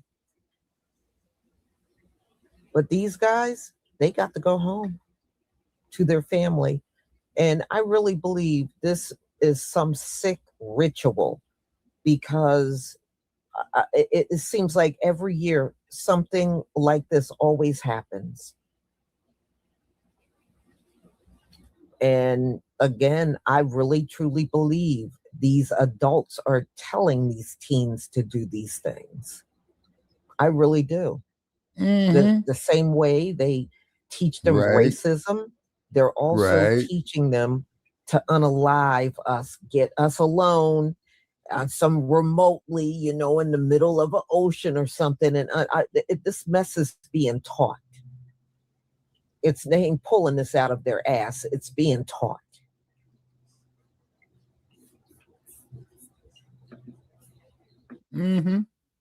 Exactly. It's a snow job. About it right now. We all fucking know that. Rest in peace, Nolan Xavier Wells. And I truly hope that your family finds peace and you receive justice, because this is so fucking wrong and we need to keep his name alive. This has to stop in our country. Me, Ashley Cole, who's a judge in Mississippi, who's also been identified as the stepmother of Warren Hudson. You know, one of the little boys that was on that boat when Nolan didn't come back. And now his family has to grieve and seek justice because of something that happened that they refused to cooperate with the family about. Let me give you a little insight on why Judge Cole is Exhibit 1 as to why this family needs their independent investigation. You see, it's attached to people who are judges, who are lawyers, firemen. We're talking about connections to cover shit up. Let's talk about her. One of the most important reasons why Nolan Wells' family is going to need an independent investigation is because of this lady. You may remember her because there was a case in Mississippi that involved exchanging children, and the mother was unalived by the child's father because Cole refused to allow her to exchange at a police station where it was safer. Instead, she was shot and unalived by said father during a drop-off. Y'all remember Aubrey Wyatt? This judge ordered her mother that she could not post anything online about her daughter's way out because it would bring too much attention. So when we're talking about an independent fucking investigation, she is red flag number one. Yeah. If you think they are not covering shit up as we speak, she is exhibit number fucking danger one. It just so happened her stepson was present during the last moments of Nolan's life, and they are refusing to cooperate and give the family answers. I have attached the family's GoFundMe because they're going to need the independent investigation, because I'll be damned if they play in the Wells face in broad fucking daylight. Now, after seeing the pictures and the videos of him arguing with his friends, come on now, man. Come on now. Case closed, right? Case closed. They had his cell phone and they gave it to his mother. Are we serious? I don't know why I feel like this is like going to be the same thing as like Carmelo Anthony. Like, justice is not going to be served, even though the evidence is like right here in our fucking faces. And mind you, I'm so sick of the racial tension in America. Like, it's so exhausting at this point. Like, I just want justice to be served, bro. Like, this type of shit keeps happening over and over and over. And even when we have the evidence like directly in our face, one group or one type of person always seems to get the shit end of the stick. And I really am exhausted. I'm tired of the racial tension, right? Everybody has black fatigue and, you know, just every angle of it, every single angle of the racial BS in America right now. I'm exhausted. And this is just like the icing on the cake, bro. I'm just hoping and praying that his family gets the justice that they deserve. And the people who did this to him, like, they need to be put under the jail. Okay? Like, this shit is very unfortunate, but it's the racial tension behind it. Everything about it is just exhausting. It's just exhausting, bro. I really feel bad for this dude's family. Seriously. And his friends too. Because I'm pretty sure everybody expected him to come home after this weekend, bro. Nolan Wells went missing at 3 p.m., but his so-called friends were still partying at 7 p.m. If y'all did nothing wrong, why are y'all lawyered up? If y'all did nothing wrong, how does one of you have a judge for a mother and she deactivated her Facebook account? And another one of you have a parent that's in law enforcement. I'm starting to feel like y'all did something to that boy because y'all have parents who can get you out of it. Right? Right. And the fact of the matter is that nothing about this sounds correct. It's not, the story's not making sense to me, because how do you go out there with him and then you come back without him? No real friend leaves their friends behind. Okay? Because if my friend starts getting missing at a certain hour, I'm not going to relax till we find my friend. Right? Right. And see, I'm trying my best. I'm trying my best to say this as cool and calmly as I can, y'all, because I'm mad. That baby was only 18 years old. That baby was only 18 years old. And I'm noticing a pattern that when one of ours goes missing and turns up dead, y'all always seem to have a picture right before it happens. But then again, hunters love taking pictures with they kill.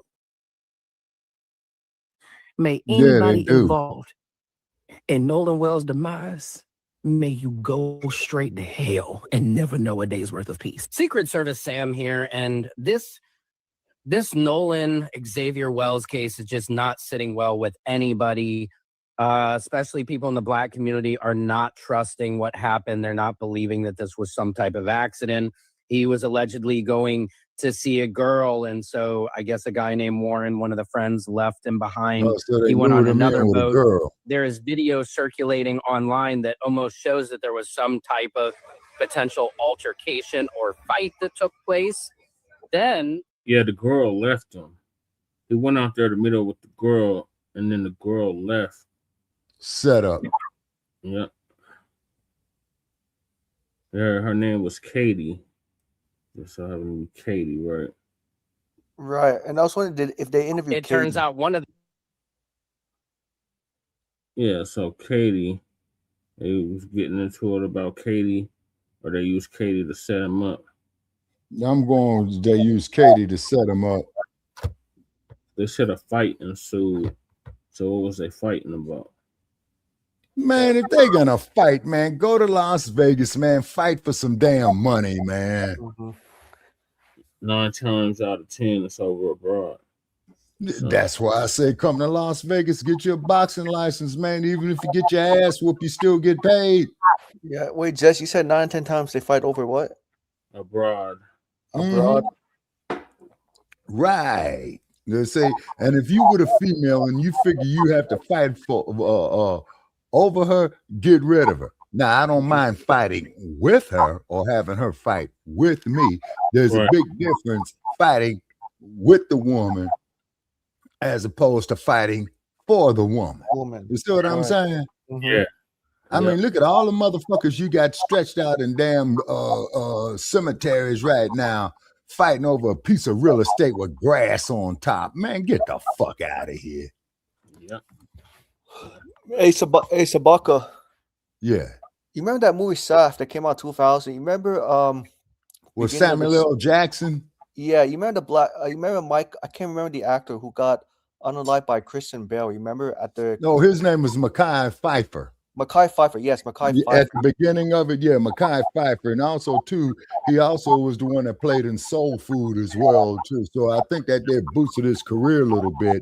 And then I like the end of the movie where Lynn Thigpen, who was his mother, shot the white man. Unalived the white where man. Samuel L. Jackson said at the end, "Oh yeah, we're gonna have justice because they got Christian Bale, right?" And then when he came out that courtroom, she went up there and dumped on his ass. You see what I'm saying? Yep, I understand. Yes, and I totally And threw understand. down the gun.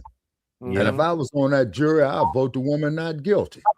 Right. Yeah, I would say she did act in self-defense, not guilty either. And Yeah, right. Because she's protecting, because she's handling business over her child. You see what I mean? Yeah, and also because in that movie, right, Christian Bale got jealous of Mike Pfeiffer because he was dating a white woman, and he said, "This is we don't sell liquor," right? He thought that Mike Pfeiffer can afford upscale restaurant. Right. Yeah. Yeah, but were you surprised Samuel Jackson punched Christian Bale in the nose? Were you surprised, Shabaka? No. And then they had Richard Roundtree in a cameo appearance. The original Shaft, that either as his uncle, I think it was his uncle, because Uncle I do Shaft, know they yep, made, uncle. and I do know they made about 3 Shafts movies with Samuel L. Jackson, and then there was one where Richard Roundtree played his father. Yep. And Richard Roundtree died shortly after that due to pancreatic. What was it, Brother Checcs? I think we had covered that on Blogtalk, and I think he died of pancreatic cancer. The same, but out of D'Angelo. Huh? The same cancer that killed D'Angelo. Yeah. Now, Shaft in Africa was good. It had more action in it. And then another good one was the second Shaft called Shaft's Big Score that introduced an actress by the name of Kathy Emery, although her career didn't take off as it should have. You see? And if I'm not mistaken, I think it was Gordon Parks that directed it, the Shaft movies. Yeah, the one you're thinking of is the 1971. Okay, that's the original Shaft. Then they made one in 1972 called Shaft's Big Score. Right. Then in 1973, then in 1973, they made the one called Shaft in Africa with Vanetta McGee, who played in it. And of course, as we all know, Vanetta McGee was Max Julian's wife. Right. But I definitely understand why Samuel Jackson threw the badge at the judge. Yeah. There's no justice served for Mike Pfeiffer's family. Yeah, Mikhail Pfeiffer. Yeah. Mikhail Pfeiffer, right. Yeah, and he also Mekhi Pfeiffer. Yeah, I stand corrected. And he also played in the movie Soul Food with Vanessa Williams. Let me see. Wait a minute. Eric LaSalle was in it. Yep. And No, Nia Long. Mhm. Yeah, Nia Long, you know, she was a culprit that broke up their marriage. And then when Vanessa Williams pulled that knife, you know, on her husband, she scared the shit out of me. Oh, I remember. Yep, I remember that scene. Yeah. Yeah. Because Yeah. Vanessa Williams was supposed to marry her sweetheart. I mean, Vanessa Williams was supposed to marry her high school sweetheart until Vivica Fox stole the man from her. No, Yeah. it wasn't Vivica Fox. It was Nia Long. Oh, Neil Long. Okay. Right. Wasn't Neil Long? I thought it was. No, Yes. no, it was Vanessa It was. Williams. I remember. Yeah, Vanessa Williams, okay, played the main character in it. Then what had happened was Mekhi Phifer went to jail, okay, and then he was expecting a child with her niece or her sister, I believe, one of her relatives, and she arranged to get him out of jail. You see what I mean? Yeah. So the one And then, of course, the little boy was the one who was telling the story. Yeah, Ahmad. The one, Yeah. the one on the shaft, the one that you were thinking of, Shabaka, was the 2000 one. Yeah, the 2000 was a remake. From the Yeah, right. 1970s. Yes. Yeah. Starring Samuel L. Jackson. And in that one, he played Richard Roundtree's nephew. But then when they made the third shaft, he played his son. And I think that was Richard Roundtree's last film, Brother Che, before he died of pancreatic cancer. And you could see that he was moving kind of slow in the film. You know what I mean? And then, but there was another film that Richard Roundtree had played in too, where he was not Shaft or either. I forgot the name of it, but I think Roundtree, man, he should have gotten some better roles. But as we do know, he had started his career as a model for Magic Shave with Ebony. Yeah. Yeah, before he grew the mustache. You see? And then, you know, Ebony, a few of their models did go on into acting careers. And I believe Bernadette Stanis Yeah, he was died one of them. years ago, Shabaka. He'll be in October. Who died? Richard Roundtree. Yeah, he died.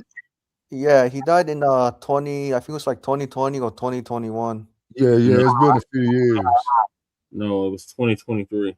2020, sorry, 2023. Yeah. You see. And then unfortunately, you know, Linda Johnson Rice went on and sold the damn Ebony to Time magazine, which was a big mistake in my opinion, you know. But however, getting back to a young man down here in Mississippi, this case stinks to high hill. Okay. And I would imagine that these white folks got him out there to kill him. And that has all the elements, in my opinion, Brother Che, of some type of initiation. You know, I'm thinking too. I'm thinking that when the three white boys gave the cell phone to the boy's mom, they made as if nothing happened. You know what I mean? Pretending everything was cool, was fine, and smiling as if, oh, you know, Nolan just went off, just explored on his own. Yeah, see, it don't add up. Have they recovered his body yet? Yeah. Yeah, they did. Okay, so what's the well, I guess they're gonna need a few days to do the autopsy.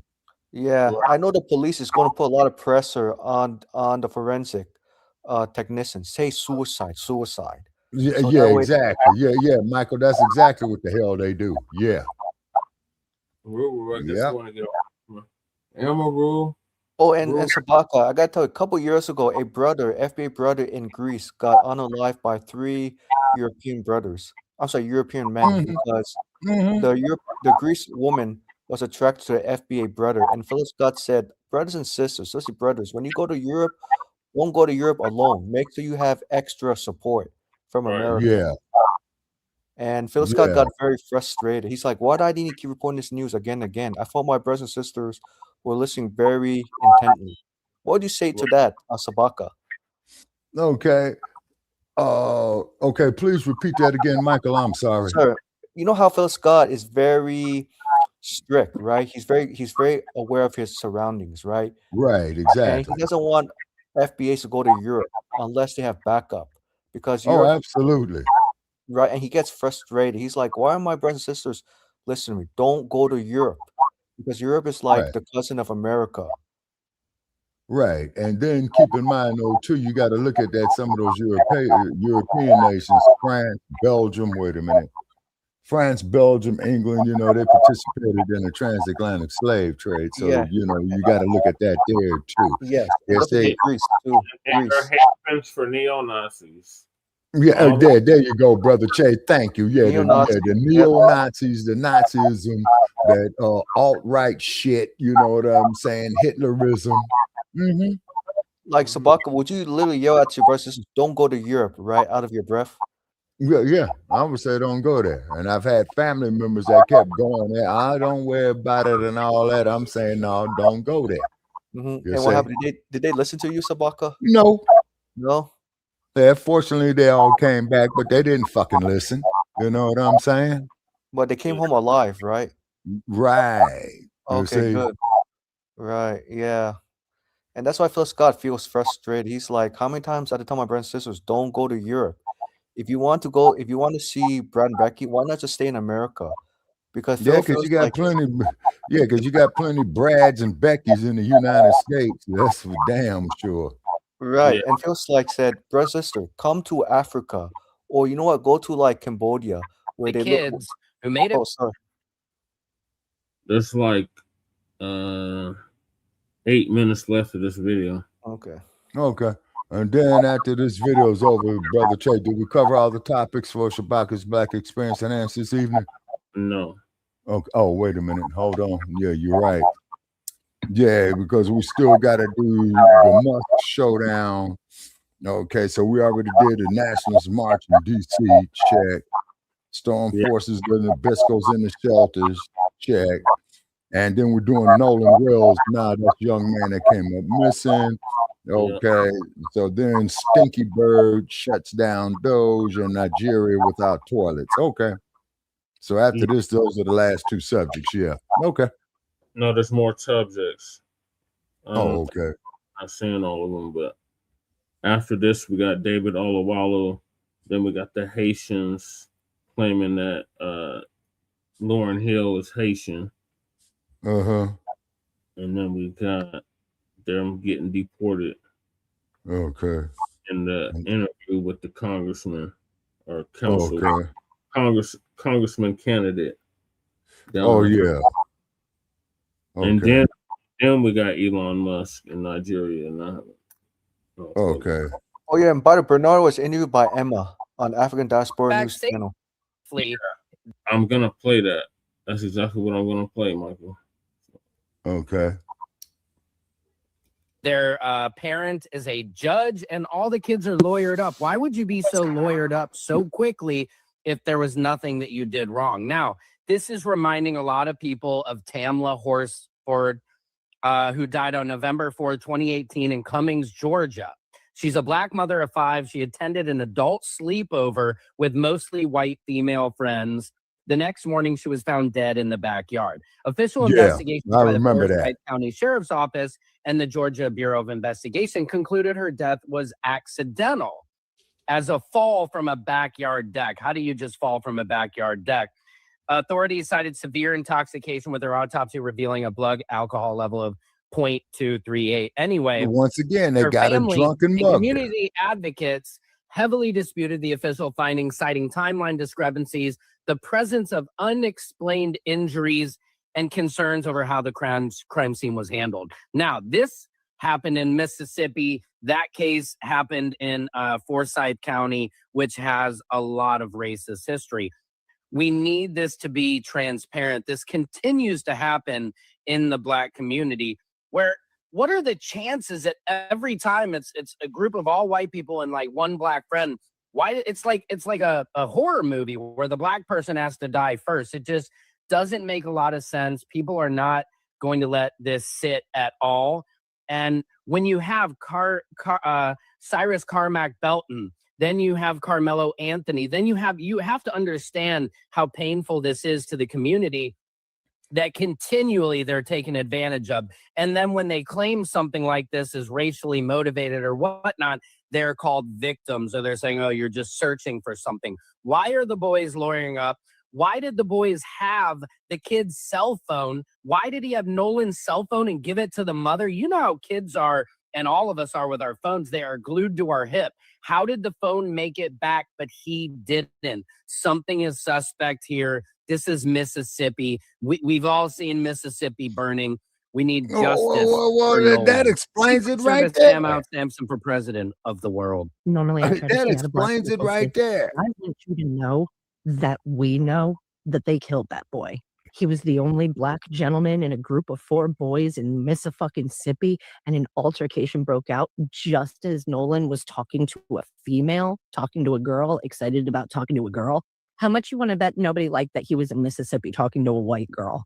Now, I'm not going to pretend that I know the racist experience. I'm not going to pretend I know the black experience, but I know the same thing that I knew when Pamela Horsford died, and that is that a single black human does not go out or into a group of all white people, come out dead. Nobody knows what fucking happened, and it's not their fault.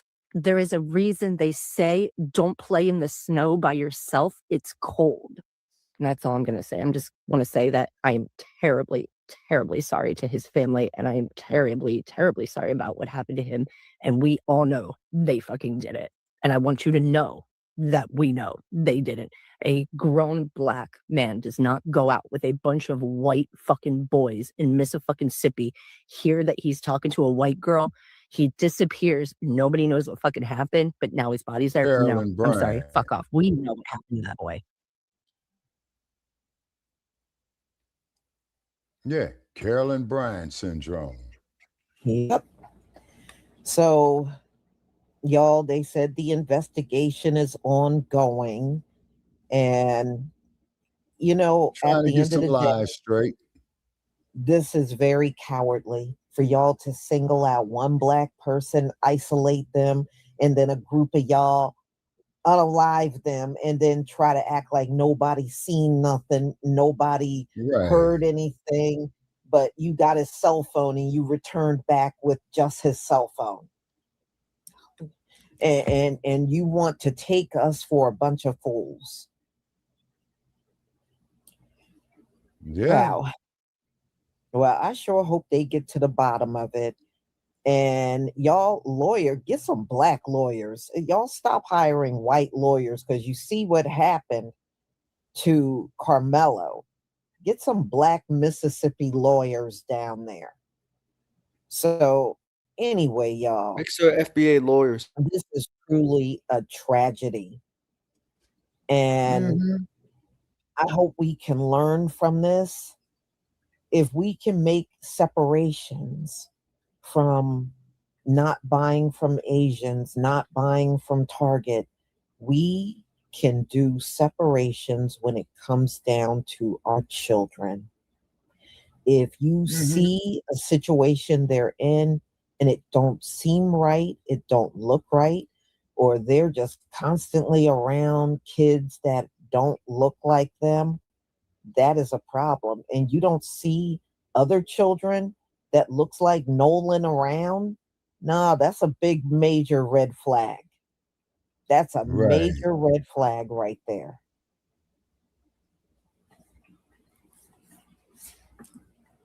And then looking in the chat right Andre here. Williams, thank you so much for the super chat. Peace and blessings, ma'am. Thank you so much. Thank you so much for your contribution to my channel. Eric Tinsley, thank you for the super chat. Shalom, Sister Lisa. We have to stop trusting our enemies. They will never love us. They will never change. Stay Malcolm X away said this over from these 60 years raging ago. heathens. Israel for Israel. Thank you so much for your contribution to my channel. I deeply appreciate your support. Yeah, the X-Man said this over 60 years ago, the same thing. Now, here's something people out there to and look consider. at when they did this, y'all. America's 250-year anniversary. Yeah, now that's what That's I the was about same to day say. they unalive Right, this brother. right. I was just But about to say like that. I said, the story just don't sound right. And the fact that they went partying, they never cared about him at all. They set him up. No, They got him you drunk would and have they said, killed him. where's my friend? What happened to him? And they I use a need to girl as know. a We're ploy. not leaving until we Exactly. find That him. there, that there was the that lure. would be a normal reaction. But to go back and just hand off his phone to his mother and then you go proceed to party, that is a problem. Mm-hmm. So, y'all, I'm going to go ahead and conclude. Thank you so much for being here. I deeply appreciate it. And be on the lookout for my upcoming lives. And remember, this is the final day of the sale for hair products. You should be able to find all the information in my community tab on YouTube. Shalom, family. Shalom.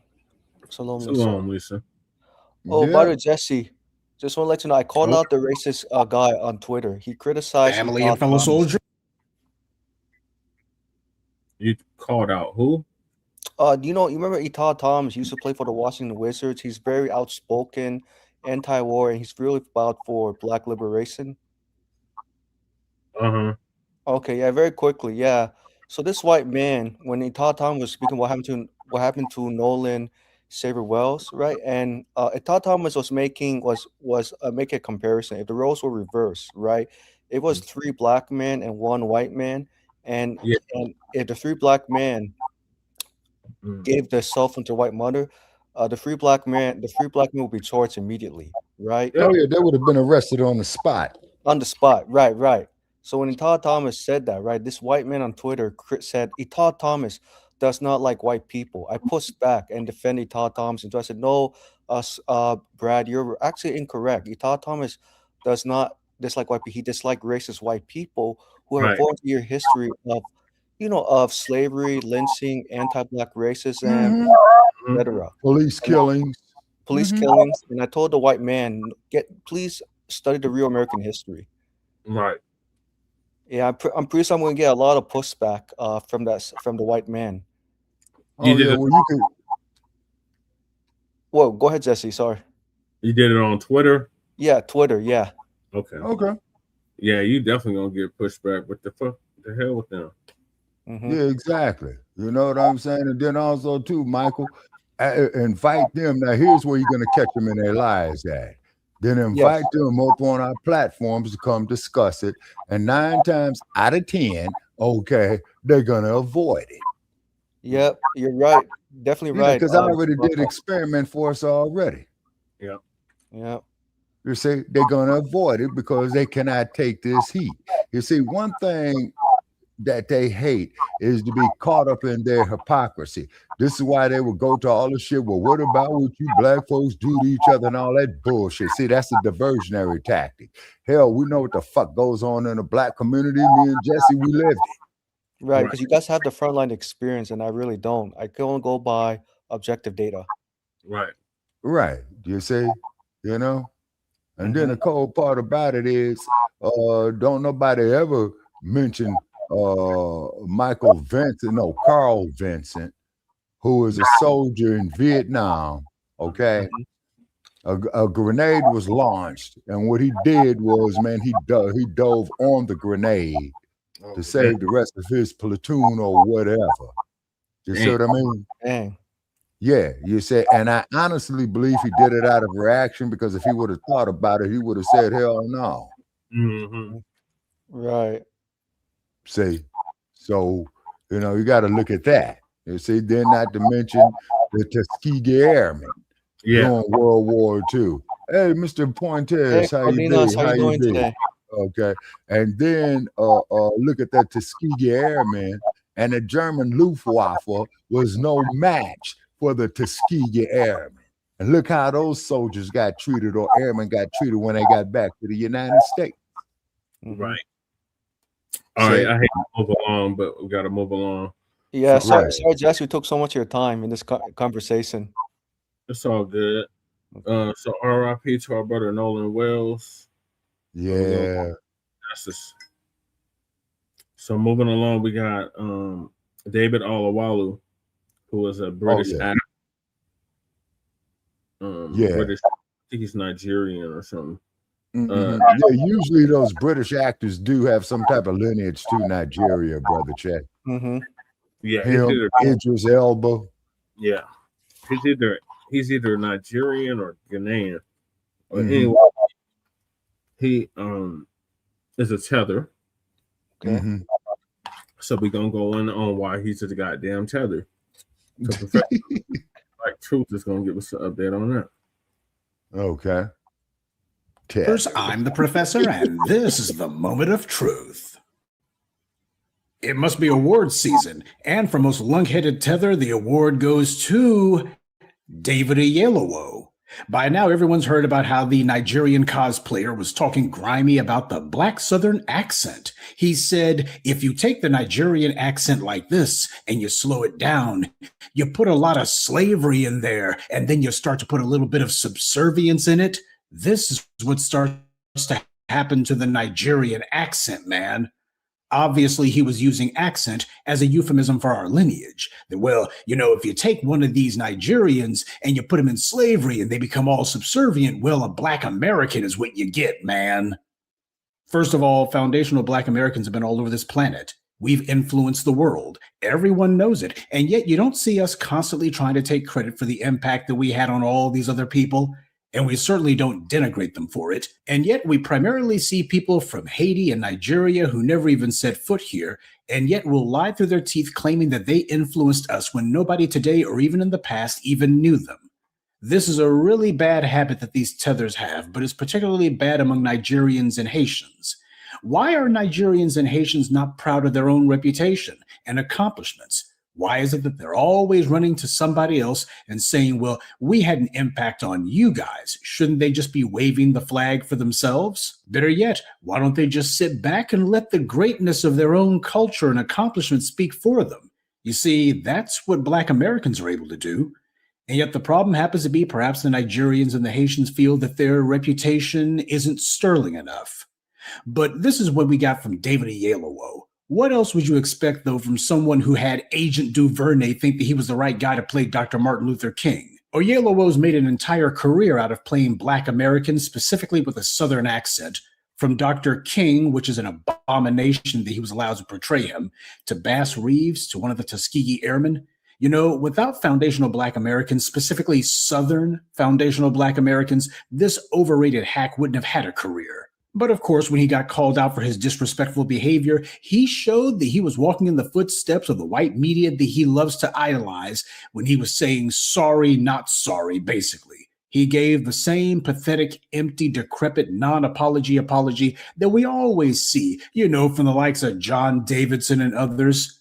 What he's concerned about, though, is that the backlash is going to be the end of his career, such as it is. Well, it should be.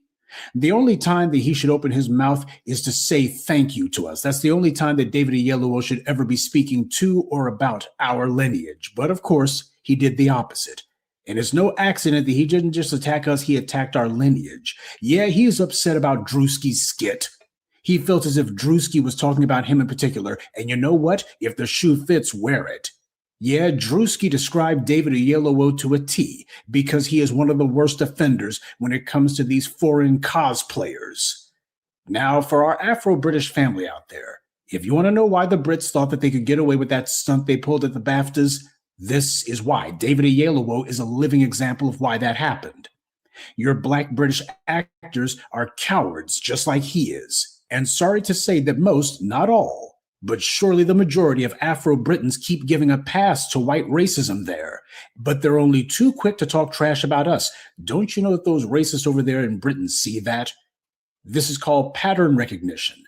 Time and experience with you has taught them that they'll go ahead and talk grimy about Black people in Britain. They'll insult Black people to their faces in Britain. And the Afro-Britons will say, well, you know, that was somewhat unseemly, but let's move right along.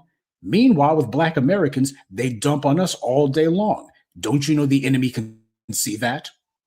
A few years ago, this piece of garbage, David Oyelowo, was complaining that there weren't enough movie roles for Black actors in Britain, especially on TV. Oh, it's so difficult for a Black British actor to find any work on TV. Well, truth be told, he really shouldn't have gotten any movie roles here in the US either. He belongs in the same pathetic category as that other Nigerian tether, Cynthia Erivo. There's another creep who made a career of playing Black Americans and then gleefully showed her behind to us. These are not accidents. This is what they always thought about us, by the way. David Oyelowo didn't just get up one morning and decide he's going to talk trash about us. Far as he was concerned, Drewski's skit gave him permission to say what he had thought all along. They think that it's our job to support them. They think that it's our job to make opportunities for them. This is the attitude that they have about us, that they're just supposed to take advantage of us. That's the attitude that the David Oyelowos have. This is how these tethers treat each other back home, too. You want to know where they learned all this behavior from? They learned it in Nigeria. This is the reason that they cannot unite there, because they practiced and perfected this behavior at home. The loyalty system of Africa isn't just broken, it's disintegrated. David Oyelowo and Cynthia Erivo are showing the tribalism stuff that they practice against each other each and every day. In Africa, they malign and insult one another's tribes, and this is why they have so much tribal warfare and even civil wars over there. And they brought that same crap here. We made a lane for them, a lane that they failed to make for themselves. We gave them literally every opportunity they've ever had. And this is how they respond, not with gratitude, but with scorn and disrespect. And this scumbag says that our accent is Nigerian somehow. Now I know that he's deaf and stupid. But that part about the Southern accent is what happens when you add subservience to an accent. Well, clearly Oyelowo's accent is what happens when you add fleeing to a Nigerian accent. It's what happens when you add a lack of character to a Nigerian accent. It's what happens when you take someone who was bowing down to the British and who still considers themselves to be a British subject to this day. This is the ultimate in subservience. And this is what David Oyelowo is. He's like all these tethers. He's projecting all of his own failings and shortcomings and insecurities onto us. See, when someone flees from their home, that makes them to feel insecure about themselves. And they feel like that's what everybody else sees when they look at them. So they decide to try to find a way to insulate their egos by dumping on the very people who took them in. That's supposed to be their way of helping to boost their little fragile self-esteem. They got to attack the very people who helped them because that makes them feel as if, oh, well, you're not better than me. Normally when someone benefits from a group of people who take them in when nobody else would, when they benefit from a group who makes it possible for them to have a career and financial security, you would think that that person would be grateful to the group who made all that possible. It was the struggle of our community, specifically Southern Black Americans, that made it possible for this creep to even have a career. White people in Britain wouldn't spit on David Oyelowo. In fact, his situation was so bad that 11 years ago, he was complaining in the white British media that Black actors, and let's be honest, he's not talking about Black actors, he's talking about himself. He was complaining that he couldn't get any roles on British TV. As he put it, I shouldn't have to feel like I have to move to America to have a notable career. He also added, there's a string of Black British actors passing through where I live now in LA. So there you have it. Not only is this scumbag making a good career for himself because of us, but he also has a bunch of other fellow tethers living in a little enclave there in LA. He's living here now because of the fact we made that possible for him. As he sees it, though, it's beneath him to have to take any parts playing as a Black American. That's the real problem that he's got. He doesn't mind if he gets short shrift from some white British casting director, or if he has to sit there and play some bit part on white British TV shows or something. He's fine with that. But the fact that he has to play a Black American, yeah, it reminds you of Gandhi, doesn't it? See, in the movie, they had it where Gandhi was on the train, and when the white Brits told him that he needed to go to the back, he decided that he would walk rather than that. That's the way it was portrayed in the movie. Like, basically, I have more dignity than to be sat in the back. But the real problem that Gandhi had was that they wanted him to sit with Black people. He didn't mind being put in the back of the train. The white folks could boss him around. He was fine with that. But the fact that he would be forced to keep company with Black people, why, he'd rather walk. That was the reality. That's what actually happened. Gandhi was a stomped-down anti-Black racist. And this is the exact same well that David Oyelowo draws from. He's better than a Black American. He shouldn't have to play a Black American role. Why shouldn't they be making roles for him so he could be a respectable British actor in Britain? That's what he's saying. So there you have it. Far as he's concerned, we're beneath him, but he doesn't have a leg to stand on. This isn't about reality. It's about the mental dream world he tries to live in. And the fact that as long as these white media folks were giving him a check, he thought that he could be as anti-Black as the typical white supremacist. And we all know his problem isn't that he had to come to the U.S. to find work. After all, the United States is the big stage when it comes to entertainment. Nobody does it bigger. Nobody pays more money than the U.S. And his white peers like Benedict Cumberbatch and others, they don't complain. And speaking of complaints, notice how he says that he shouldn't have to move to America to have a career. Well, that makes two places this fool has fled from. He fled from Nigeria and he fled from Britain. He didn't build anything in Nigeria, and he didn't bother to build anything in Britain either. But then again, what else do you expect from somebody who has nothing but moral cowardice and intellectual dishonesty? Of course, you notice he points out that there's a string of Black British actors in LA. Yes, Oyelowo, we know that there are. These white media producers and casting directors, they've created the largest job set-aside program in media for foreign flags. We get it. And it's not because they think that these are better actors. It's because a disproportionate number of these foreigners who come here share the same contempt for Black America as these white media types do. And to think, there's always some Tether, some bootlick, some foreign flag, some fool who has the nerve to ask, why is it that you Black Americans always get uptight whenever there's some foreign Black person playing the part of a Black American in a movie? Why do you guys always get bent out of joint about that? This is why. This is the entire reason that we've objected to it, and we're determined to shut it down. David Oyelowo is the perfect example of the problem here. He didn't come to the U.S. to try to create opportunities for Black people any more than Idris Elba did. Now, there's another punk who made a career out of cosplaying as one of us, and last I heard, he's trying to make a movie studio in Africa. He's not doing anything to try to give back to the Black community in America who lifted him out of poverty and made him rich and famous. Without Black Americans, Idris Elba would still be some wannabe DJ playing gigs at some hole-in-the-wall underground dance club somewhere in London, because that's what he was doing before we helped him out. He had nothing before he came to the U.S. He had nothing before he came to us. And while The Wire wasn't necessarily the biggest show on American television, it was definitely a big show in Britain. They loved that show over there. And that's what made it possible for him to be getting shows like Luther afterwards. That's what happened to him because of the success that that show had overseas. But the truth of the matter is, had it not been for Black Americans, there wouldn't even been the role of a stringer bell for him to take in the first place. That's what needs to be said. Go back in the archives of this channel, by the way. You'll know that when he came to the U.S. and he got the role of Stringer Bell, even the white producers on The Wire knew that he wasn't right for it. You can watch the interview that Idris Elba did with Trevor Noah, where he admitted that when he was auditioning for The Wire, those white people at HBO had a bet going that he was a foreigner. It was just that obvious that he wasn't from the United States. They could tell it. Everything about him gave it away. The only reason these tethers have careers is because of our struggles to fight for representation in the media. You got TV shows in Britain showing Black people over there, even though Black folks in Britain are like 4 or 5% of the population there. But you wouldn't know it by looking at the media there, and that's because of the massive impact of American media. America sets the tone for the world, and Black America sets the tone for America, especially when it comes to what's being seen in front of those cameras. We did that. You didn't have those white folks over there in Britain deciding, well, we're going to start making some roles for these Black folks. No, what happened was because American media the world, they saw the representation that we had, and that had an impact on them. David Oyelowo may complain that there's not enough roles for Black Britons, but had it not been for us, there wouldn't be any at all. He wouldn't even have the few little crumbs that he had over there. All you got to do is look at what happened at the BAFTAs incident. Every single Black British actor, TV personality, and anyone in their British media should have been raising hell about that. They should have all been getting together to storm the British Parliament, or at least the offices of the BBC. They should have been demanding heads on pikes. They should have been demanding people be massively fired. Any Black person with any sort of notoriety in Britain should have been all over that. But let's be honest. They've never done that before. Even they admitted it.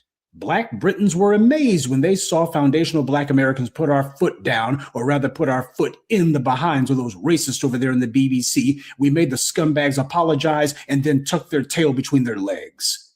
Yeah, because we're built differently over here. But apparently that's what David Oyelowo considers to be subservience. He has a strange definition of the word.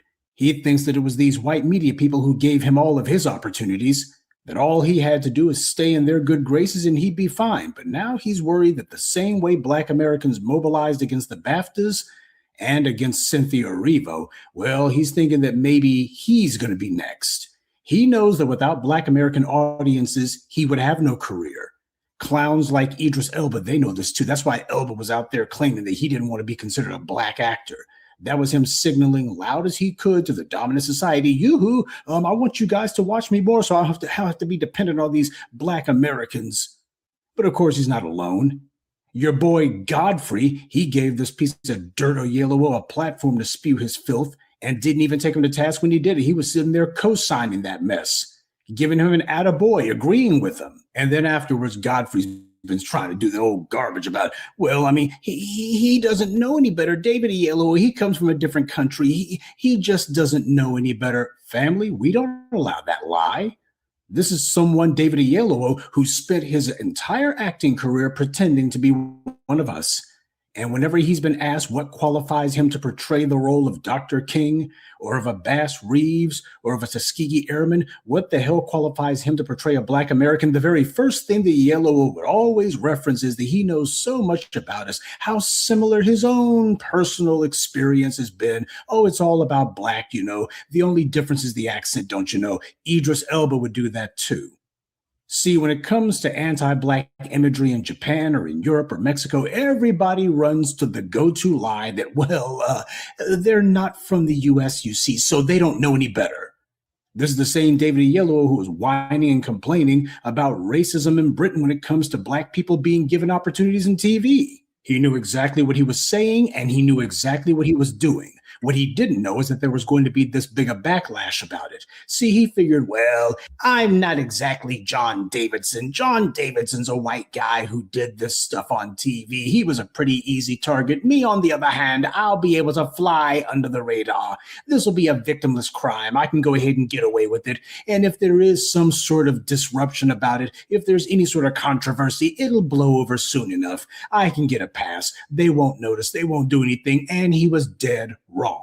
Like he's been wrong about everything else. And speaking of wrong, Godfrey's been called out about his co-signing this garbage, and he's been crashing out. Oh, he's been trying to pretend as if I didn't have anything to do with that. Man, he was amening everything that David Oyelowo was saying. He was amening it and saying facts and all the rest of that.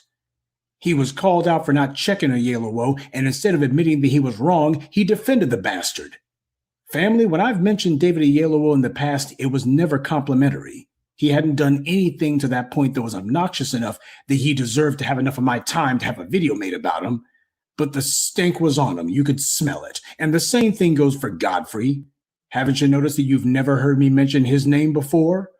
And now you know why. You have these people who come here from countries that they fled from, countries that their superior culture failed to build up. They come over here where the subservient Black folks are, people who actually stood on their own 2 feet and who didn't just take abuse from every Tom, Dick, and Harry in Britain and Nigeria. And then they make money pretending to be one of us. These foreign flags have gotten extremely comfortable with disrespecting us, and it's gone on for so long they think that that's the way it's supposed to be and that there's never going to be any penalties for it. And this is why delineation had to happen and why it was the right thing to do. The people talking about Pan-African unity, how is any self-respecting Black American supposed to unify with this? David Oyelowo is now in the same pathetic company as Cynthia Erivo, and his career, what he thought there was going to be of it, when he calls himself trying to play Joe Louis, I think the reception for that one's going to be a hell of a lot colder than he was expecting it to be. These clowns do this stuff and they think because they got some white casting director or some white producer in the Hollywood Hills patting them on the back, they feel like they're getting away with something. But we have the ability to make sure that they don't get away with anything. And if the Black grassroots has anything to say about it, David Oyelowo's next role will be in the unemployment line. and there won't be anybody eager to see him there either. Good day, and be one. I'd like to take a moment to mention some of our contributors: Mark Anderson, Abram Pruitt, Semesta Hobson, Glenda Tice, and Jeremy Jones. Salute to them, and thank you to everyone for listening, liking, and sharing this message. Black empowerment only exists because of you.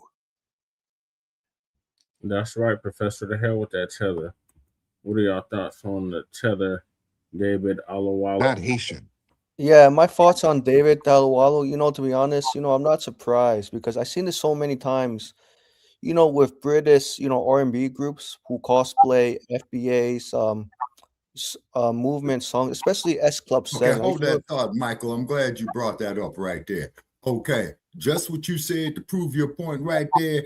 Guess who was the main ones that did that shit in the 1960s from Liverpool, England? Who? The Beatles. The Beatles.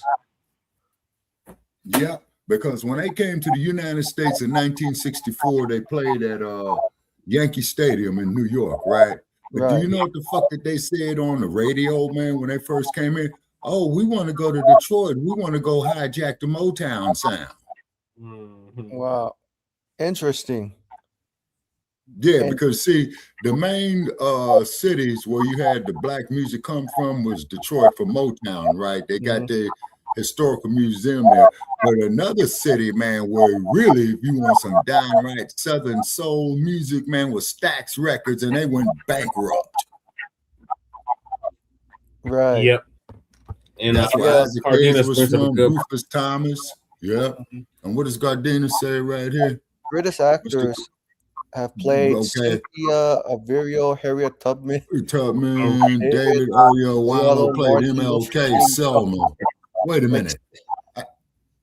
Daniel Kaluuya, Fred Hampton. Judas and the Black Messiah. Wait a minute. How the fuck is this motherfucker gonna play Fred Hampton? Exactly. I mean, this motherfucker probably don't even know what the fucking Blacc Panther Party was. How the fuck you gonna play Fred Hampton? Man, I'm sure Hollywood chose him to be soft. To dilute. Okay, well, see, that's just it though, Michael, about Hollywood.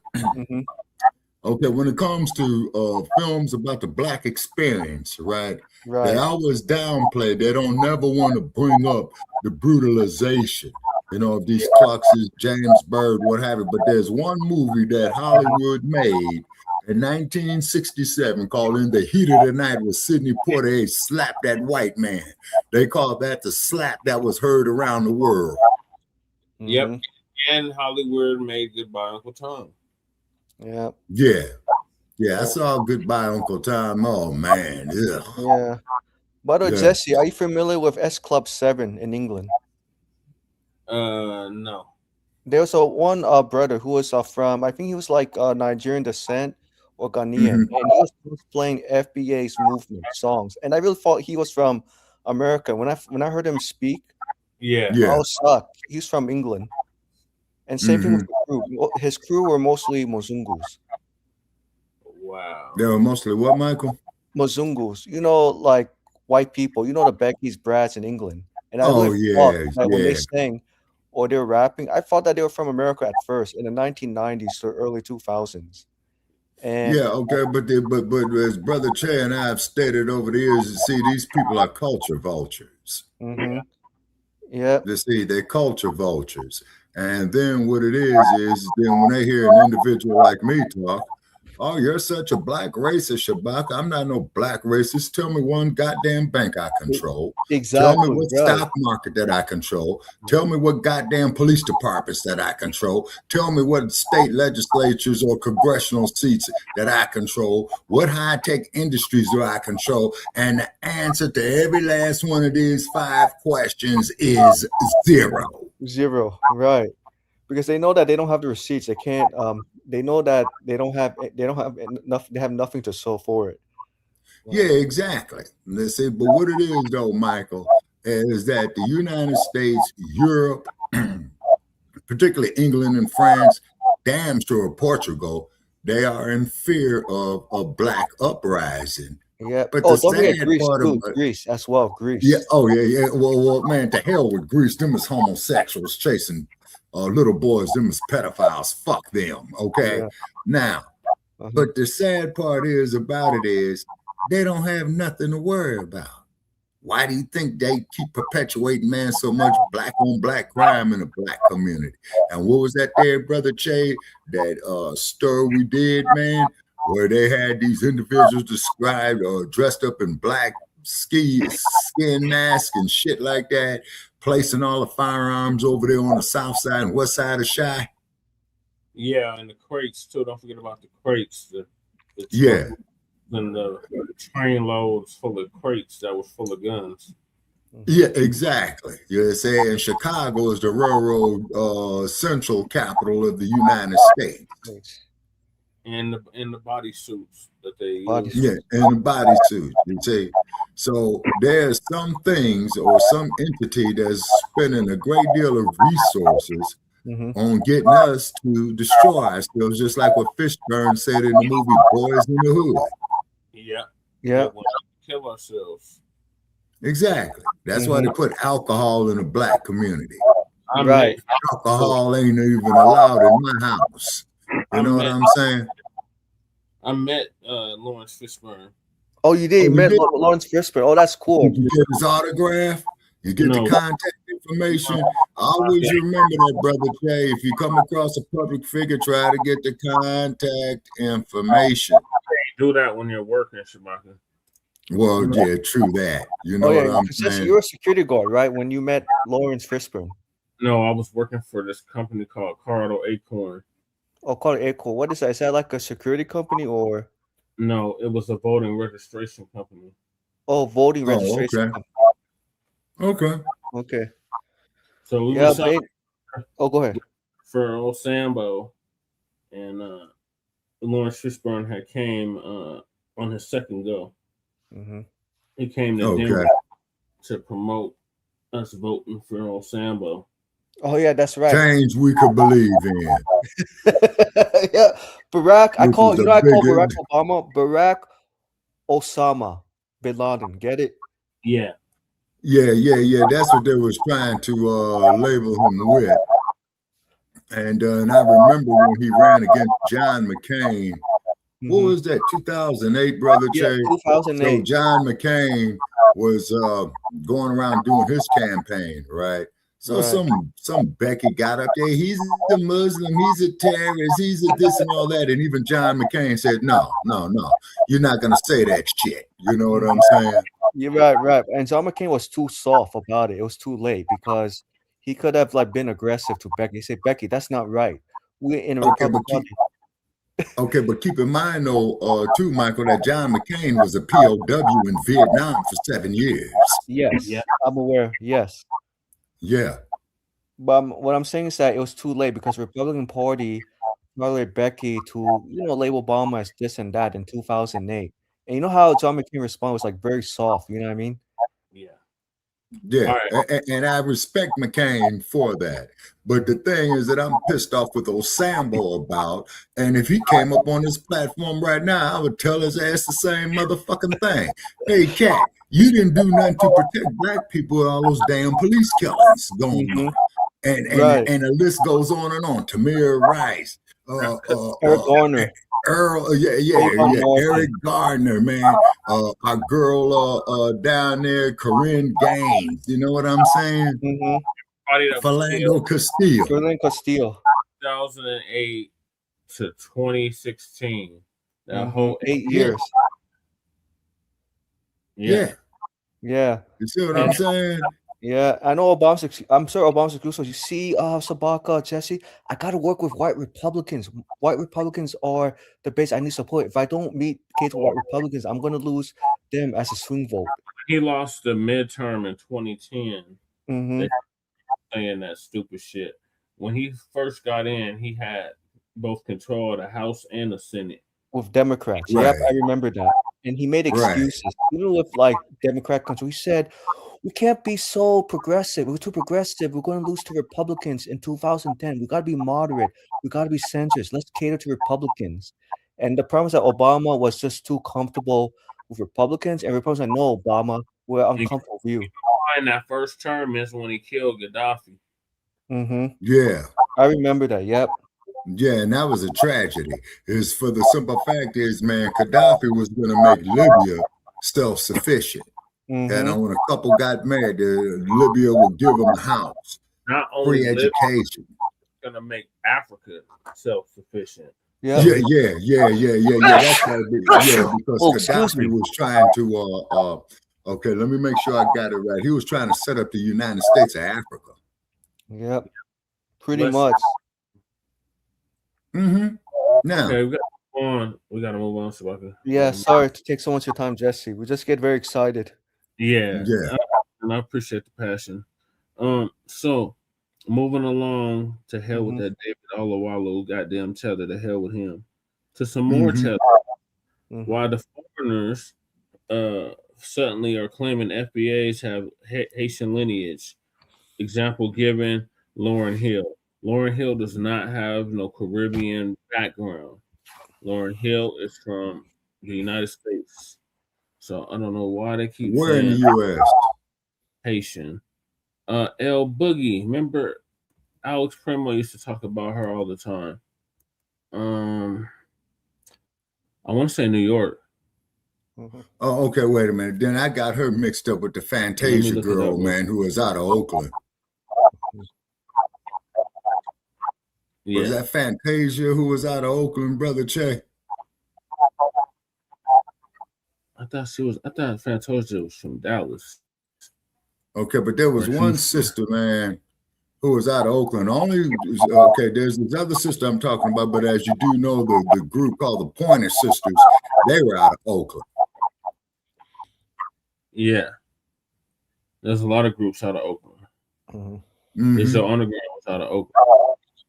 Who was out of Oakland? 5 was out of Oakland. Yeah.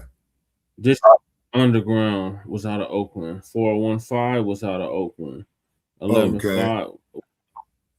Fantasia, New York, North Carolina. No, NC, North Carolina. She from North Carolina. Okay. Yeah, NC thank is you. North Carolina. Thank you, Sister A. And also too, Mr. A. Jones, how did you hear about us? Please type it off in the chat. We're just doing research, see how far we're getting out. Shabaka. A. Jones is a regular over here. She's been tapped in with us for a good month or two. She's out here where I'm. She's actually in Aurora. Oh, okay. Out there with them ponies. Hey, quit hating on the Broncos, Shabaka. You're going to get cussed out twice. Well, man, we got 3 more months to go off into the NFL season. 3 months? No, Shabaka, more like... Oh, wait a minute. Preseason's next month. Yeah, you're right. Yeah, preseason. And then you lousy ass fucking Raiders, if your motherfuckers lose in preseason, get out of town or change your goddamn name. Bust ass motherfucker. Hey, Shabaka, what do you think about the Raiders signing a Hispanic quarterback? That's fine. I don't have a problem with it, man. Just as long as it's the win, man. He just got Jesse, that the Raiders are thinking, Jesse, quickly. The Broncos are thinking about inviting, what's his name? Von Miller back. Oh, yeah. Okay. In Vogue is out of Oakland? Yep, In Vogue. That's another. Yeah, I didn't know In Vogue was out of Oakland. Well, I didn't know that either. I know the Pointer Sisters was out of there. I know Tower of Power was out of there. Yep, that's another. Okay. Group, right? Yeah, Oakland does have a lot of black history in it, besides the Blacc Panther Party, Yeah.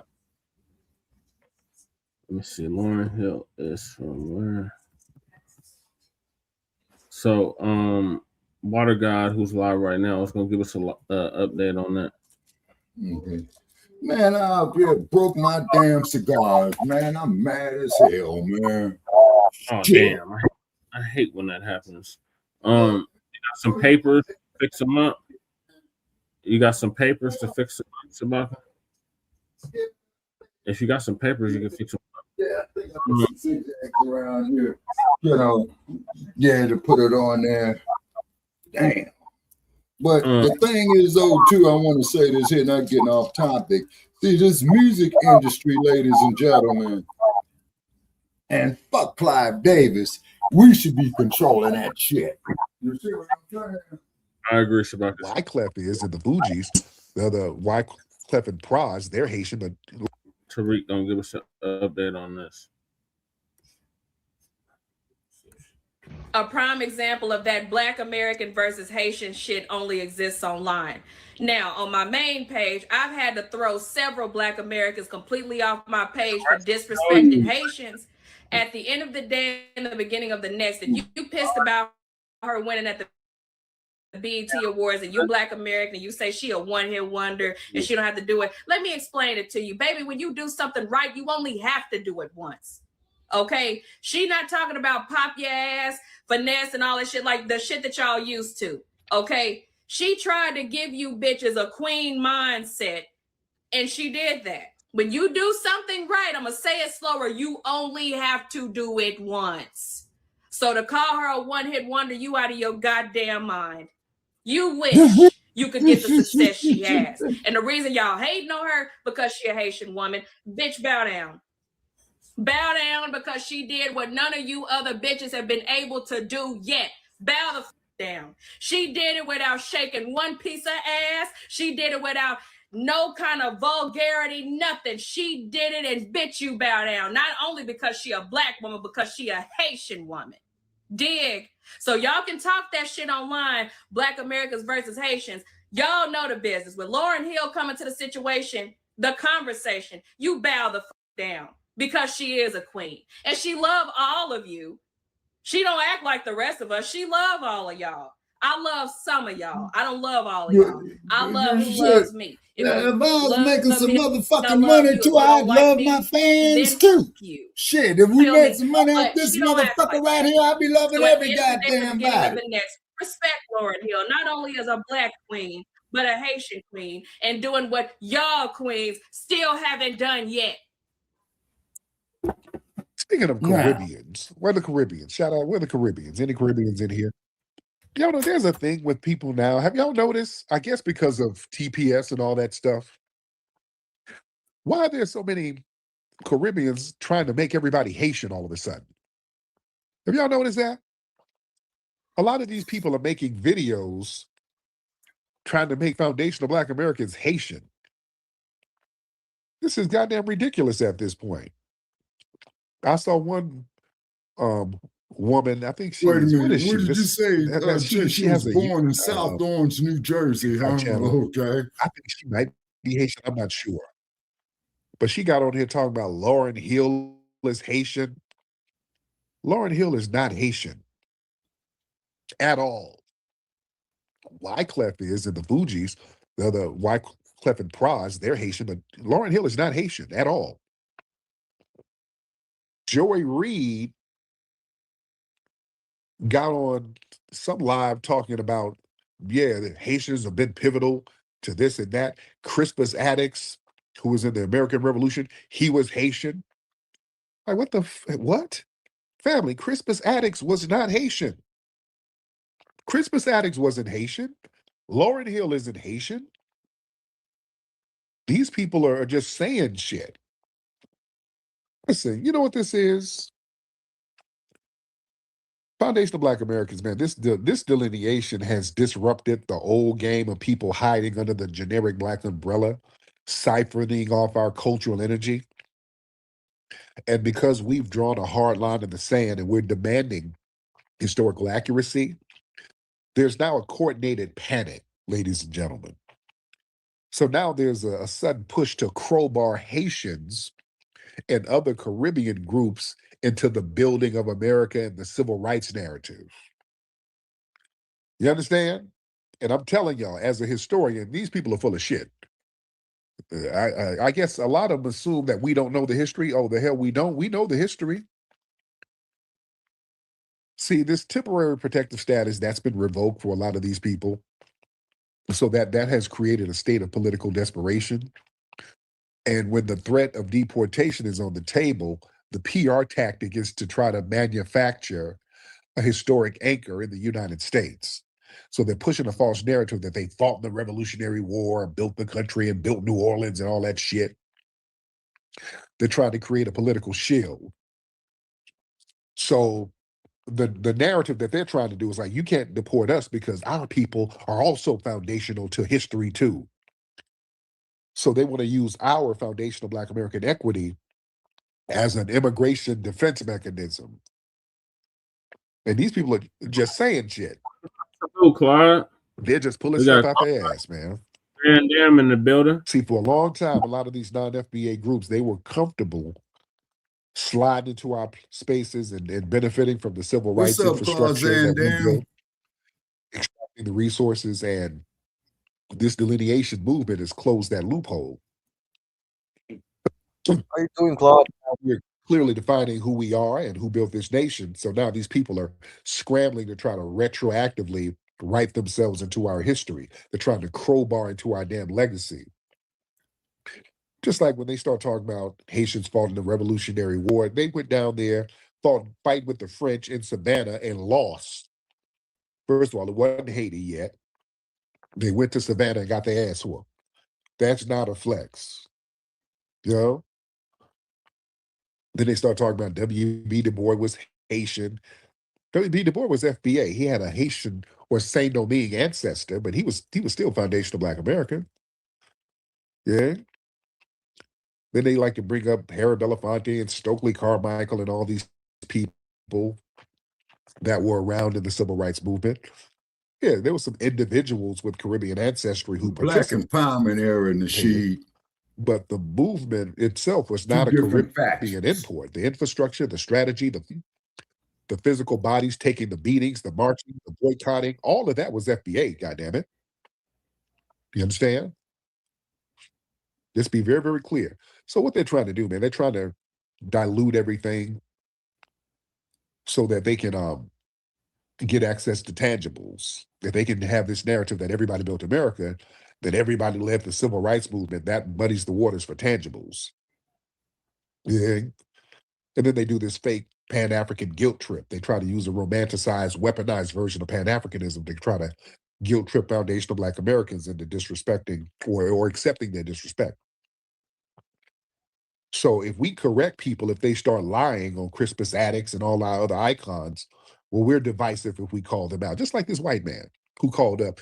If we say, hey, man, it's funny style, if a Black person goes out with a bunch of white people and they end up unalive, that's kind of suspicious. Hey, God, that's goddamn racist, dude. That's racist to say, dude. Yeah, don't try to gaslight. Don't try to gaslight us. Let's get Outstanding Brandon. Outstanding Brandon, hop on. Mr. Brandon, hop on, sir. Yo, what's up, big bro? Hey, man, how are you, sir? Man, what's that word, Charlie Wiley? I wanted to bring up this point. As a kid, we used to have to my moms and they had us watch this movie with Ice-T called Game. Surviving the Game. I know what you're talking about. Surviving the Game, exactly.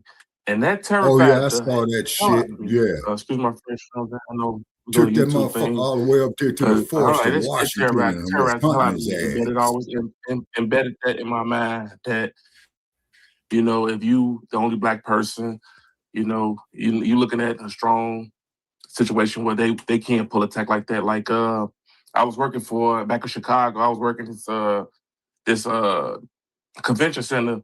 So it's two dudes walked up on me and they was like from Chicago. Hey, look, where can I find some bud at? And I'm like, shit, if I could make some extra money out of it, I'm gonna go ahead and try to finesse this real quick.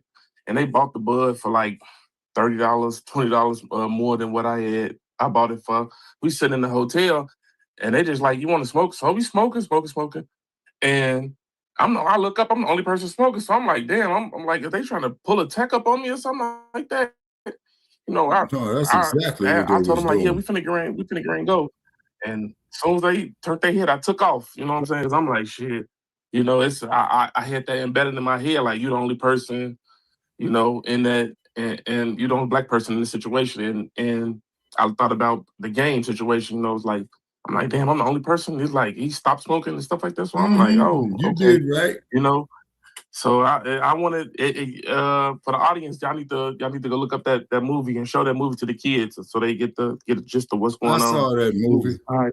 So much, brother. But yeah, the movie's And called he got Surviving the the Game. asses at the end too. That was beautiful. Movie came out, I think, in the early 90s. It's a deep movie, man. Ice-T played a homeless guy, and some rich white dudes approached him, and they're like, "Hey, come out to this cabin." No, Tariq, they used Charles Dutton to sucker him into the shit. The excuse why they invited him. So he goes to this cabin, and he finds out that they all whining and dining him and feeding him and all that. And then the next morning, they start chasing him and make him run off into the woods, and they start hunting him. So it's like these rich white men get homeless black people. It's a hell of a deep movie. So check that movie out. Surviving the Game. Yeah, I saw it. I saw it about 3 times. Yo, what up, Flex? How you feeling?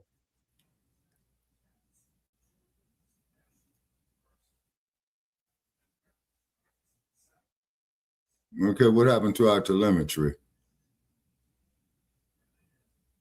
Michael, you still there? Brother Che, you still there? Yeah, I'm still here. Okay.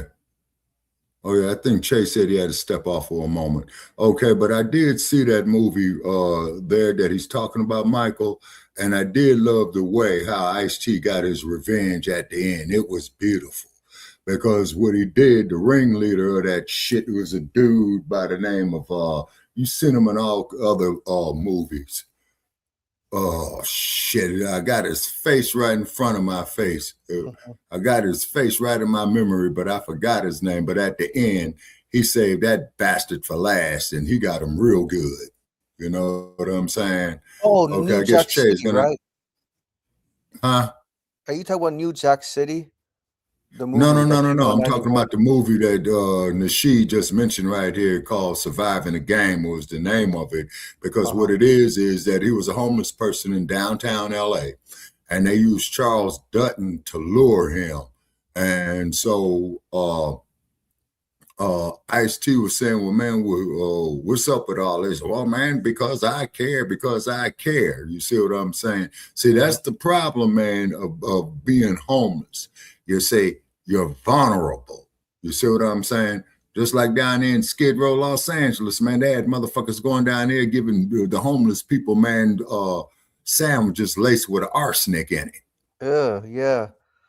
And speak on Yeah, homeless. you see what I'm saying? Yep, I see what. Yep, definitely understand what you're saying. Speak on homeless in California. When you lived in California in the early 90s, was it the same as today's, or you think today's much worse? No, today is way much worse. Way much worse. Way much worse, right? Because I also understand California's economy suffered the worst recession. I mean, suffered the worst during the 1991 recession. Exactly. And then after 1992, you see what I'm saying? They got vengeful toward the black community, man, of the party that they had, man, on April 29th in 1992. Yep, so therefore, right. Oh, okay, yeah. Actually, Michael, it's called the Rebellion. We refer to it as the Rebellion. You see what I'm saying? Well, that's what Ice-T. That movie came out in 92. I think I remember. Vaguely. Came out. Ice-T was in a lot of movies back then. Yeah, he was. And then what he did was Ice-T. And he was. But then Ice-T, when he got the job on Law and Order, man, that pretty much put him over the top too, Brother Che. Yeah, it did. Workers out in Greek. We were the group of them. Oh yeah. None of them had his back, bro. Right. And so, and I like to tell all my cousins, man, who were in college, bro. So like when we went in college, I went to a PWI, bro. They used to always invite us to the frat house. Me and my homies always made sure that we went together. If we was in the frat house together, you know, because you know they be having stuff floating around, you know, around the house and stuff like that. We wasn't gonna get blamed if something like that was that. I tell them all the time, yo, roll together. We used to roll 4, 5, 6 deep, man. So. Yep, that's good advice. I used to live in a frat house, and I was the only black person there, and I felt just like that. Yeah, see, that's dangerous. Well, see, that's dangerous. And then on top of the world, too, I guess you could use the term, Brother Che, called culture clash. Yeah, definitely that. Yeah. And then too, when you're in a situation like that and they see that you're well dressed, knowledgeable, articulate, so you become a threat to them. And that's exactly what ended up happening. Yeah, you say, you know. It was funny though, because they called the police on me.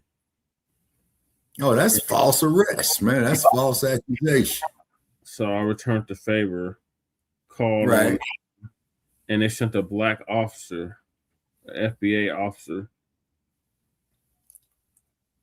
Oh man. And the FBA officer was on my side. Oh, okay. Okay, all right. This is when I lived in Boulder. Boulder. Yeah, I've been to Boulder, Colorado, man. The motherfucker kind of reminds me of Berkeley, except it's more racist. Yeah. Yeah, my godbrother used to live in Boulder, Colorado for a year and then moved back to Virginia. Oh, he did? Yeah. Was he on the hill? I'm not sure. He had a friend who lived in Boulder, Colorado, and I believe they went to the same college in Virginia. And his friend called up my godbrother to come to Boulder, Colorado, and see how he would like it there. Yeah, he was probably on the hill. Yeah, probably so. Yeah. Okay, now one thing about me, man, when I've traveled on the road, right? I always took a homie with me. You know what I'm saying? Yeah. I always took a homie with me. You know, somebody's gonna have your back. You see what I'm saying? Because see, when you're out there by yourself, like young man was, you're easily a target. And I'm willing to bet dollars to donuts. If there was another brother out there with him, man, they wouldn't have done that shit. Yeah. So it's about that. Exactly. My opinion, though. Yeah. Did you bring your Second Amendment route to Boulder? Shabaka. I didn't move out there by myself. I moved in there with my friend at the time. Okay. And his mother, but they ended up getting on some. It's you got to see that movie, the Get Out. You got to see Get Out. And then, man, I've heard about that. I saw the movie Get Out, 2017. Yeah, I got to see it, man. Who knows? Maybe I might pull it up on my cell phone, man. You know, after we, complete our podcast tonight, man. Because I drink this damn coffee, and a whole lot of times, man, I stay up looking at old movies and shit, man, to fall asleep, you know what I'm saying? Yeah. And then I'm always falling asleep when the damn sun rises, you know what I mean? So in Get Out, the mother or whatever, she was a psychologist. And she had all these black people, and they were all in a sunken place. Like she had hypnotized them or whatever and took them to the sunken place. So it's kind of like when you tell another black person, hey, let's run away, let's separate. And they go, what place is better than this? Exactly. Quoting Malcolm again, boss, we sick. You know what I'm saying? So it's kind of like that. So when we talk about you're in a sunken place, that's what we're referring to. But I'm going to let continue because we're kind of pressed for time now, and I got to do Frontline Black News right after this. Okay. So, if it's okay with you, Shabaka, we'll end it on this topic, and then I'll roll the other topics over to Frontline Black News. Yes, sir. And I can give you about an hour and a half on Frontline Black News, Brother Checcs, and then I'm going to change the avatar, to the brick wall. That means I'm mad.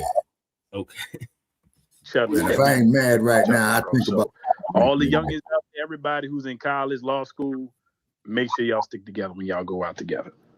Real talk, man. Thank you so much. Yeah, man, that's the rule. Brothers, we go out, man. We show up together, we gonna leave together, all of us. If 5 of us show up, 5 of us gonna leave. Unless somebody pulls a honey and he said, hey man, I'm gonna roll with her. We know where everybody's gonna be. We're not just gonna leave nobody. We ain't doing that. What's up, Bubba? Yeah, but be careful about pulling them honeys, is because them is great setup artists. Good, Bubba. How are you?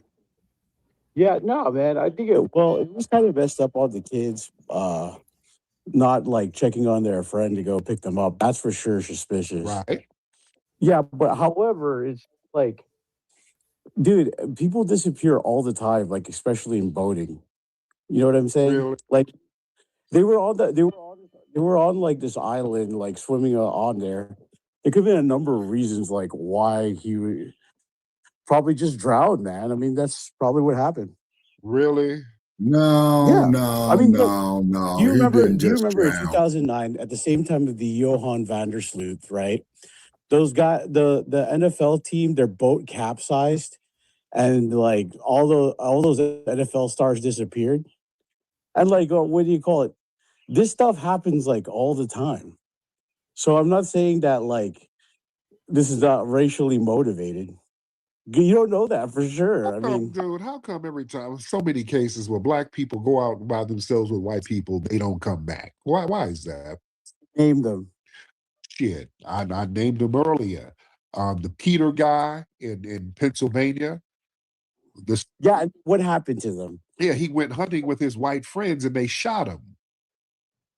Then another case in Cummings, Georgia, a black woman went over to a sleepover. Yeah. And then what happened? They said she fell out of a window. That don't make no sense. Yeah. Yeah. And then, dude, black people disappear all the time. It all disappears. Yeah. I don't see how white people do shit to black people all the time too, don't they? Historically, right? What's that? And no, weird shit to black people all the time too, right? Well, see, that's why we did a story on the Atlanta child murders a couple of weeks back, brother. This is Check. like desperate. I mean, like desperate. Yeah, I mean, like, what do you call it? You're trying to make this into like a big thing, and I see it on Twitter trying to make it a big thing. So, like, And if you don't stop, because if it were a group of black people and a white boy ended up dead and the black dudes came back talking about, yeah, we left him, but what happened to him? Y'all would be running around here screaming for RICO charges to be on everybody. So stop it, sir. no, dude, are you telling me how many times No, Tariq got a point on that for damn sure. That like you could only name that Johan van der Sloot, and that's because they was under investigation already too, like multiple. And he unalived another woman, right? Yeah, he did it. He did that for multiple women. That's why the search was so like active, dude.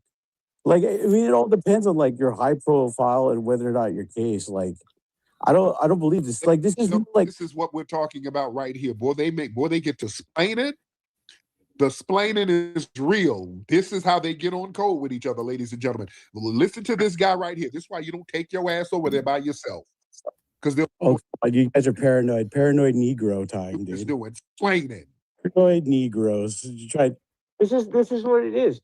Like, you should handle the sundown. How many sundown towns are there? Well, there's a lot still. Black people, dude, the white supremacy is heinous in these sundown towns, right? Name them. Name the sundown towns? Littleton, Yeah, I mean, name them. How many sundown towns? How many how many people did they have been lynched in the last 40 years? Name them. Trayvon Martin was lynched. Mike Brown was lynched. Florida. No. Yeah. We're talking about. Yeah, you get just because you ain't hanging somebody California in public. Yeah, Trayvon Martin lynched as he attacked George Zimmerman. Stop with that attack George Zimmerman shit. That was a lynching. That's why y'all white supremacists supported him. Mm-hmm. Yeah, lynching still go on. Yeah, you damn right about that, Tariq. You don't stop. All right, George Zimmerman. This is why, ladies and gentlemen, you don't go nowhere with these people. That right there is why you don't go nowhere with them. Yep. They get on that white supremacist code, ladies and gentlemen. They get on code. Let's get Josh in the building. Josh, hop on in, Josh. And y'all retweet this. Hey, what's going on, brother Tariq, man? Just wanted to tap in, Richard, real quick, because I got a little kind of context and insight into kind of, white culture. Just want to start off. I am FBA from South Carolina, Spartanburg to be exact. Yes, sir. On that, and when I see a lot of people talk about South Carolina, you gotta ask these people what city they from. Oh yeah, because they be lying. So, but just to say this, so I went to the University of South Carolina. I did pledge a white fraternity because I was watching Animal House and stuff growing up. So I was trying to really just turn up, to be honest, and party and do all that. I thought it was gonna be like that.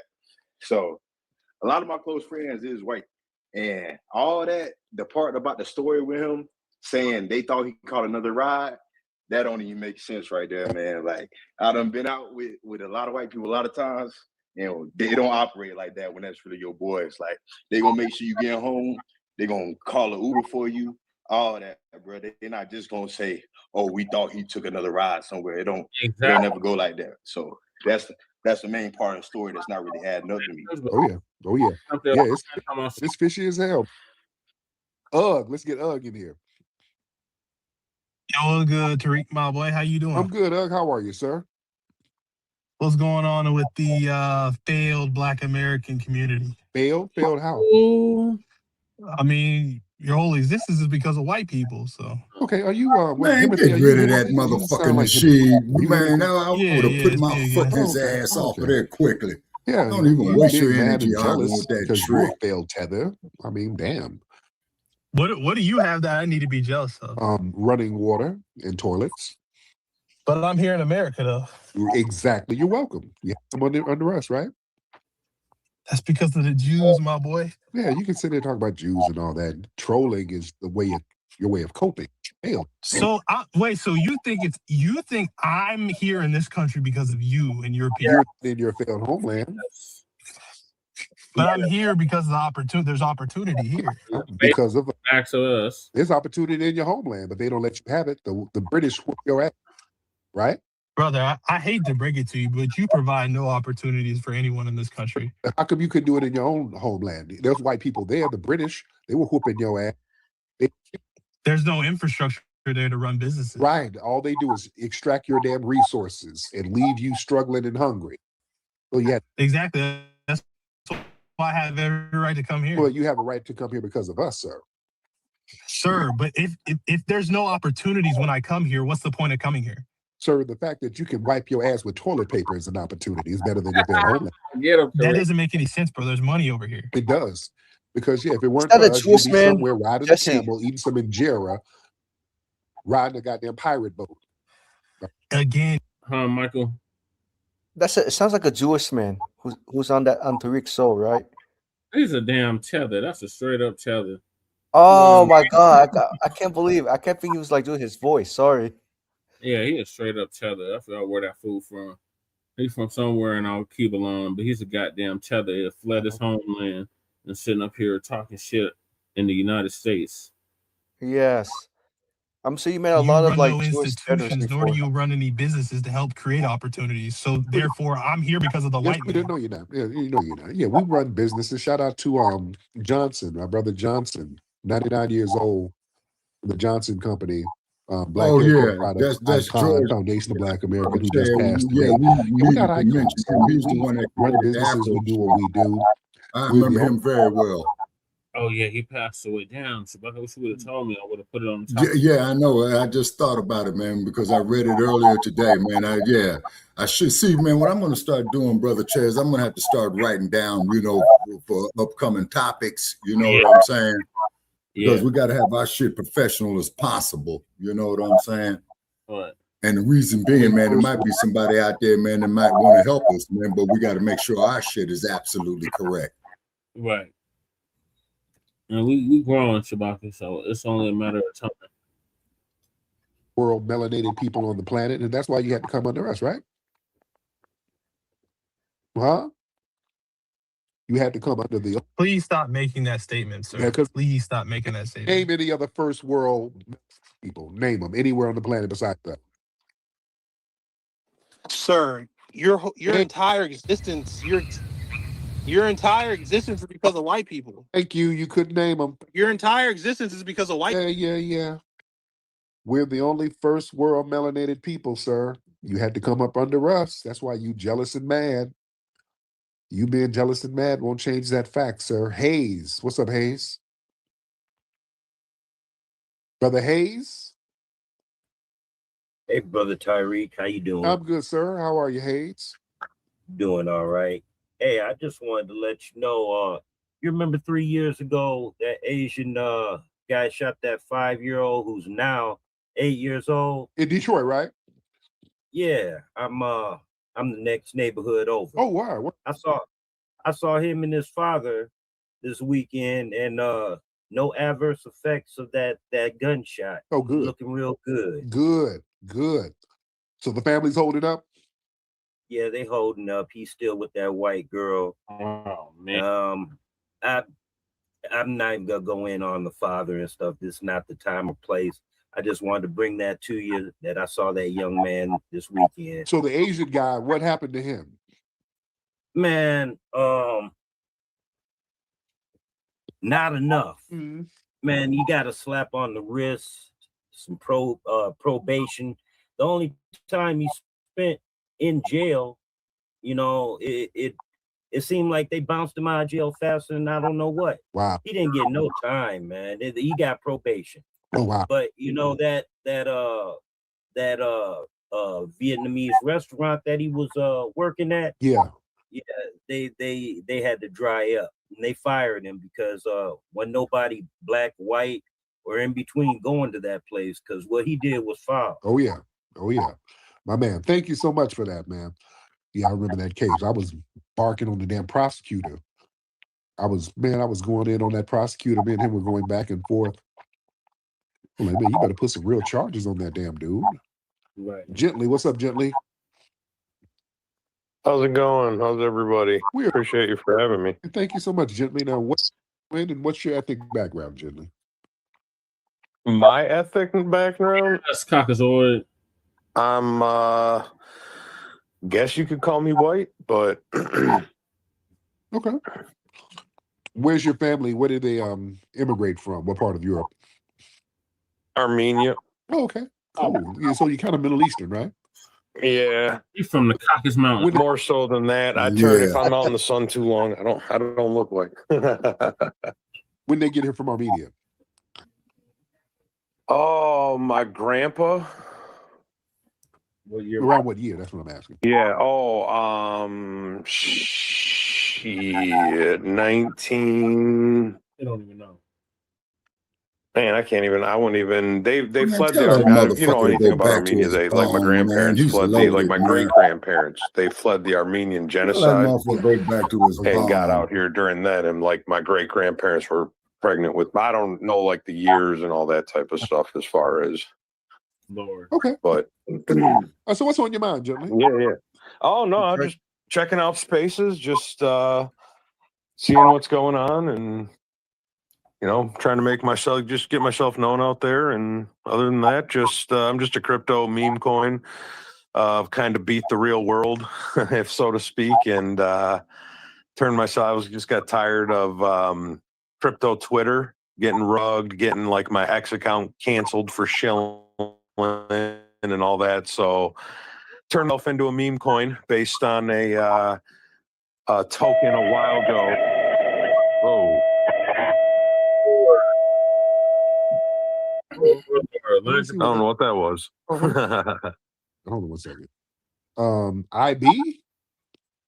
Yo, IB, what the hell was that? IB? IB, are you in the hospital?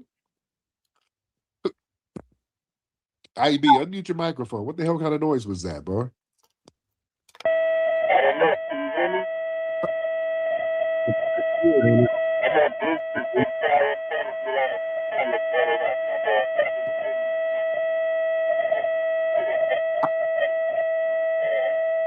Oh, that damn janky. How? It's 2026, man. How is the phone that janky? This nigga has a CB. This nigga is a trucker. I ain't never heard a phone that damn janky. Chris. Hey, how you doing? Hey, can you hear me? I can hear you. What's up, Chris? Hey, how you doing, Tariq? So I'm gonna try to be brief. I'm a first-time caller, but I've been listening for a while. But I wanted to speak on the Nolan Wales case because I just felt like there's a lot of similarities to something that happened to my cousin a long time ago. I'm 30 now, but I was probably like 12, 13 when this happened to my cousin. But a similar situation where my cousin was out on the lake and he had some white friends, and being from Colony, Alabama, it's a small little town, a black town, historically black town in Coleman County. And so most of us had to go to the schools and like out of town pretty much to the white schools. But however, once my cousin was out on the lake with his white friends or whatever, they went out on stuff late. Similar situation where he was out in the shallow part because I don't think he really could swim that well. And then they got him out in the deeper parts of the water. You know, he had a life vest on and everything like that, but pretty much, long story short, he ended up drowning and passing away. Wow. Yeah, and I remember when my cousins came and told me that story, you know, of him passing away after it happened. It didn't sit right with me. You know, I was learning about you know, Black history at the time. While I was in school and things like that. So a lot of things just sit right with the case, you know, with him drowning like that. So I found a lot of similarities with the Nolan whales in this case because it's just it didn't feel right, you know. And my problem is, you know, being around with like white people majority of my life, being from Colony, Alabama, and growing up around, you know, white people. It's like you get around them for too long, man, and like you get to trusting them and getting like you get to like, you know, you get vulnerable around them. You think you could trust them, yeah, and then something happened, and then they don't really have you back like that. You know what I'm saying? So me knowing that, growing up, I always had my, you know, I always kept my eye on them. You know what I'm saying? Never been too open with them, even though I got white friends and things like that. People I don't really speak to that often anymore, but you know, you can never be too careful around people because you just never really know, especially with people like, you know, just with white folks in general, man. But that's all I wanted to say, man. I didn't want to speak too long. Thank you so much, brother. I appreciate you. Yosef, Ahmed. I don't blame you. Yes, I have a I understand I know you do. You look like him. You just wanted to say that? All right, Yosef. So Yosef is looking for somebody's DM to slide up in. Right? He's trying to get that green card. He says that TPS, he grinding for it's not going to be the end of the game for him. He said he has a plan B. Lord. He said slide into the DM so he can work his way back into the country. All right. Electric root work.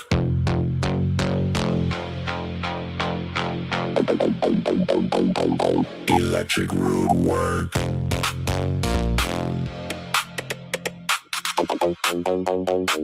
Electric root work.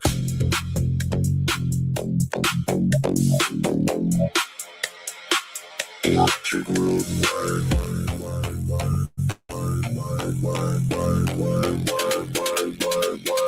Electric root work.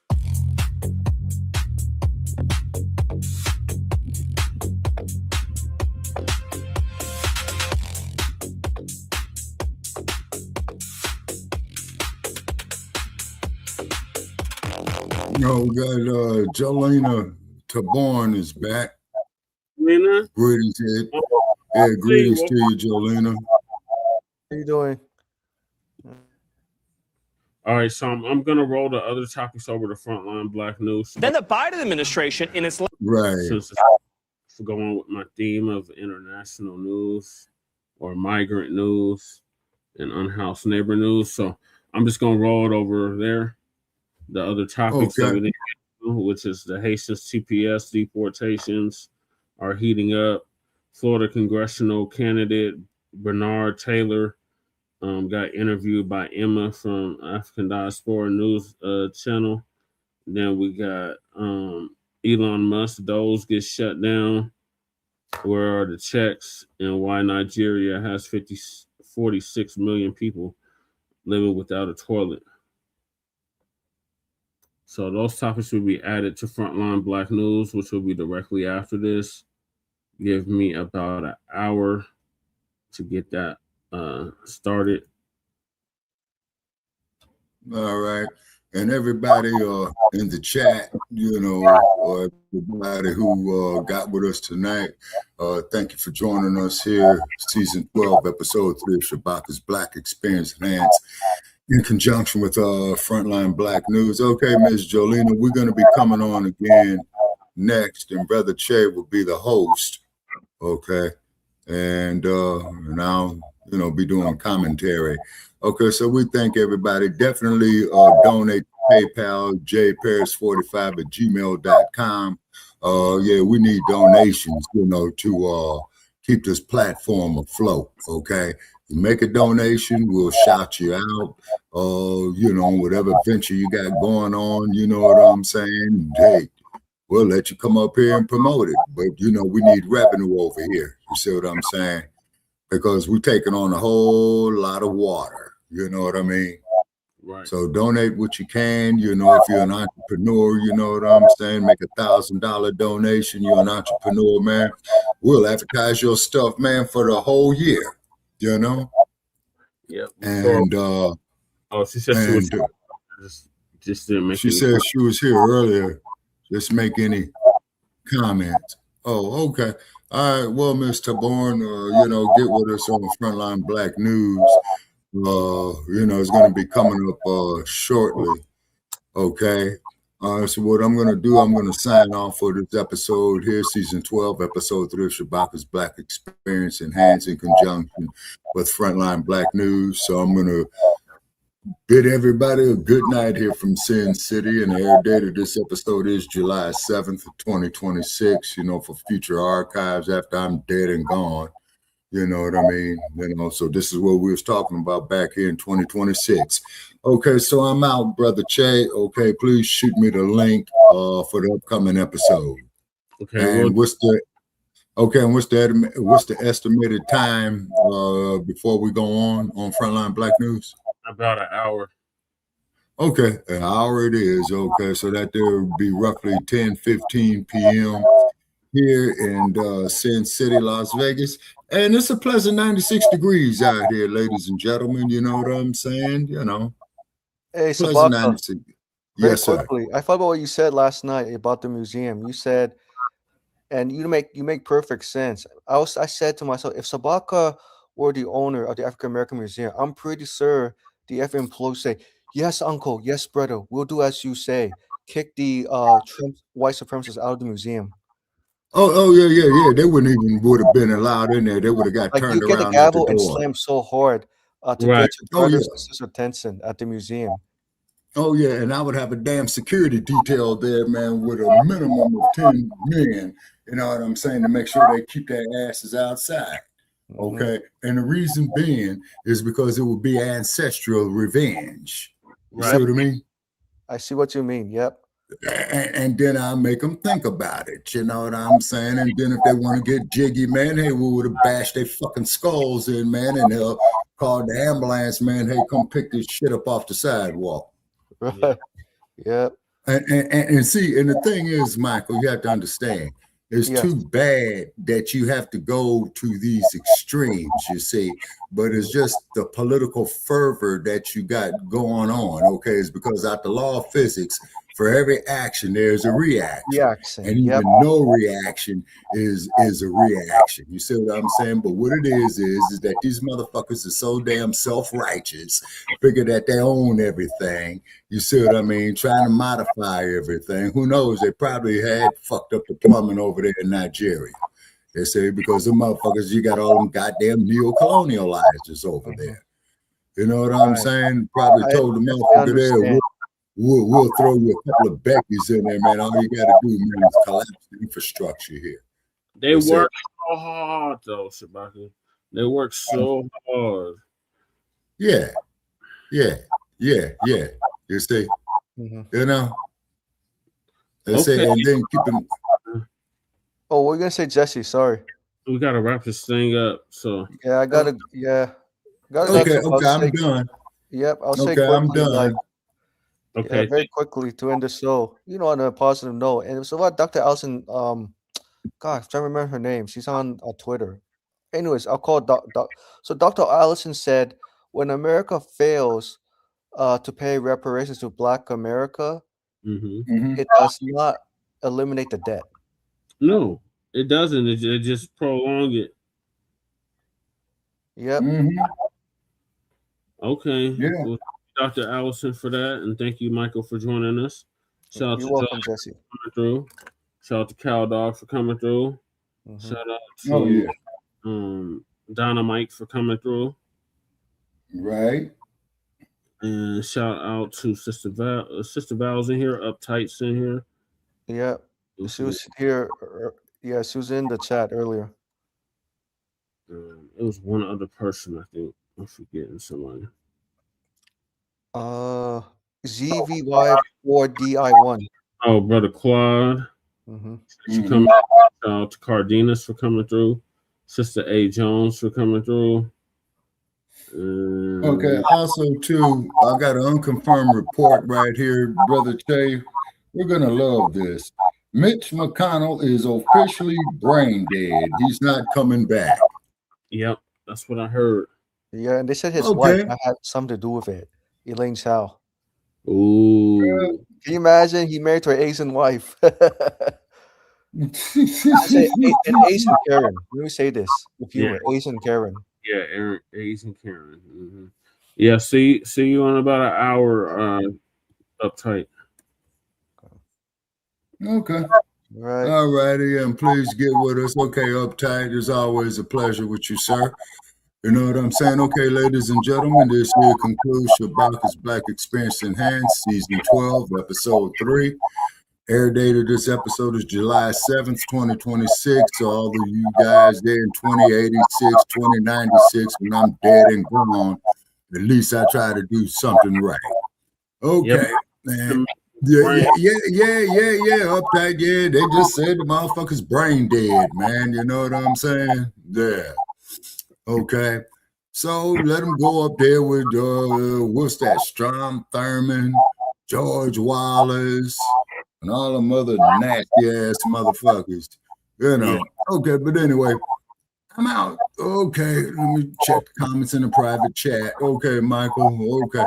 All right, Brother Che. Okay. You hit me up and call me, man. You know what I'm saying? In case my old ass falls asleep. All right. Okay. All right. We're out. Close Okay. Season 12, Episode 3 of Shabaka's Black Experience Enhanced Conjunction with the Frontline Black News. Join us in about an hour for Frontline Black News. We'll see y'all then. Peace. Always.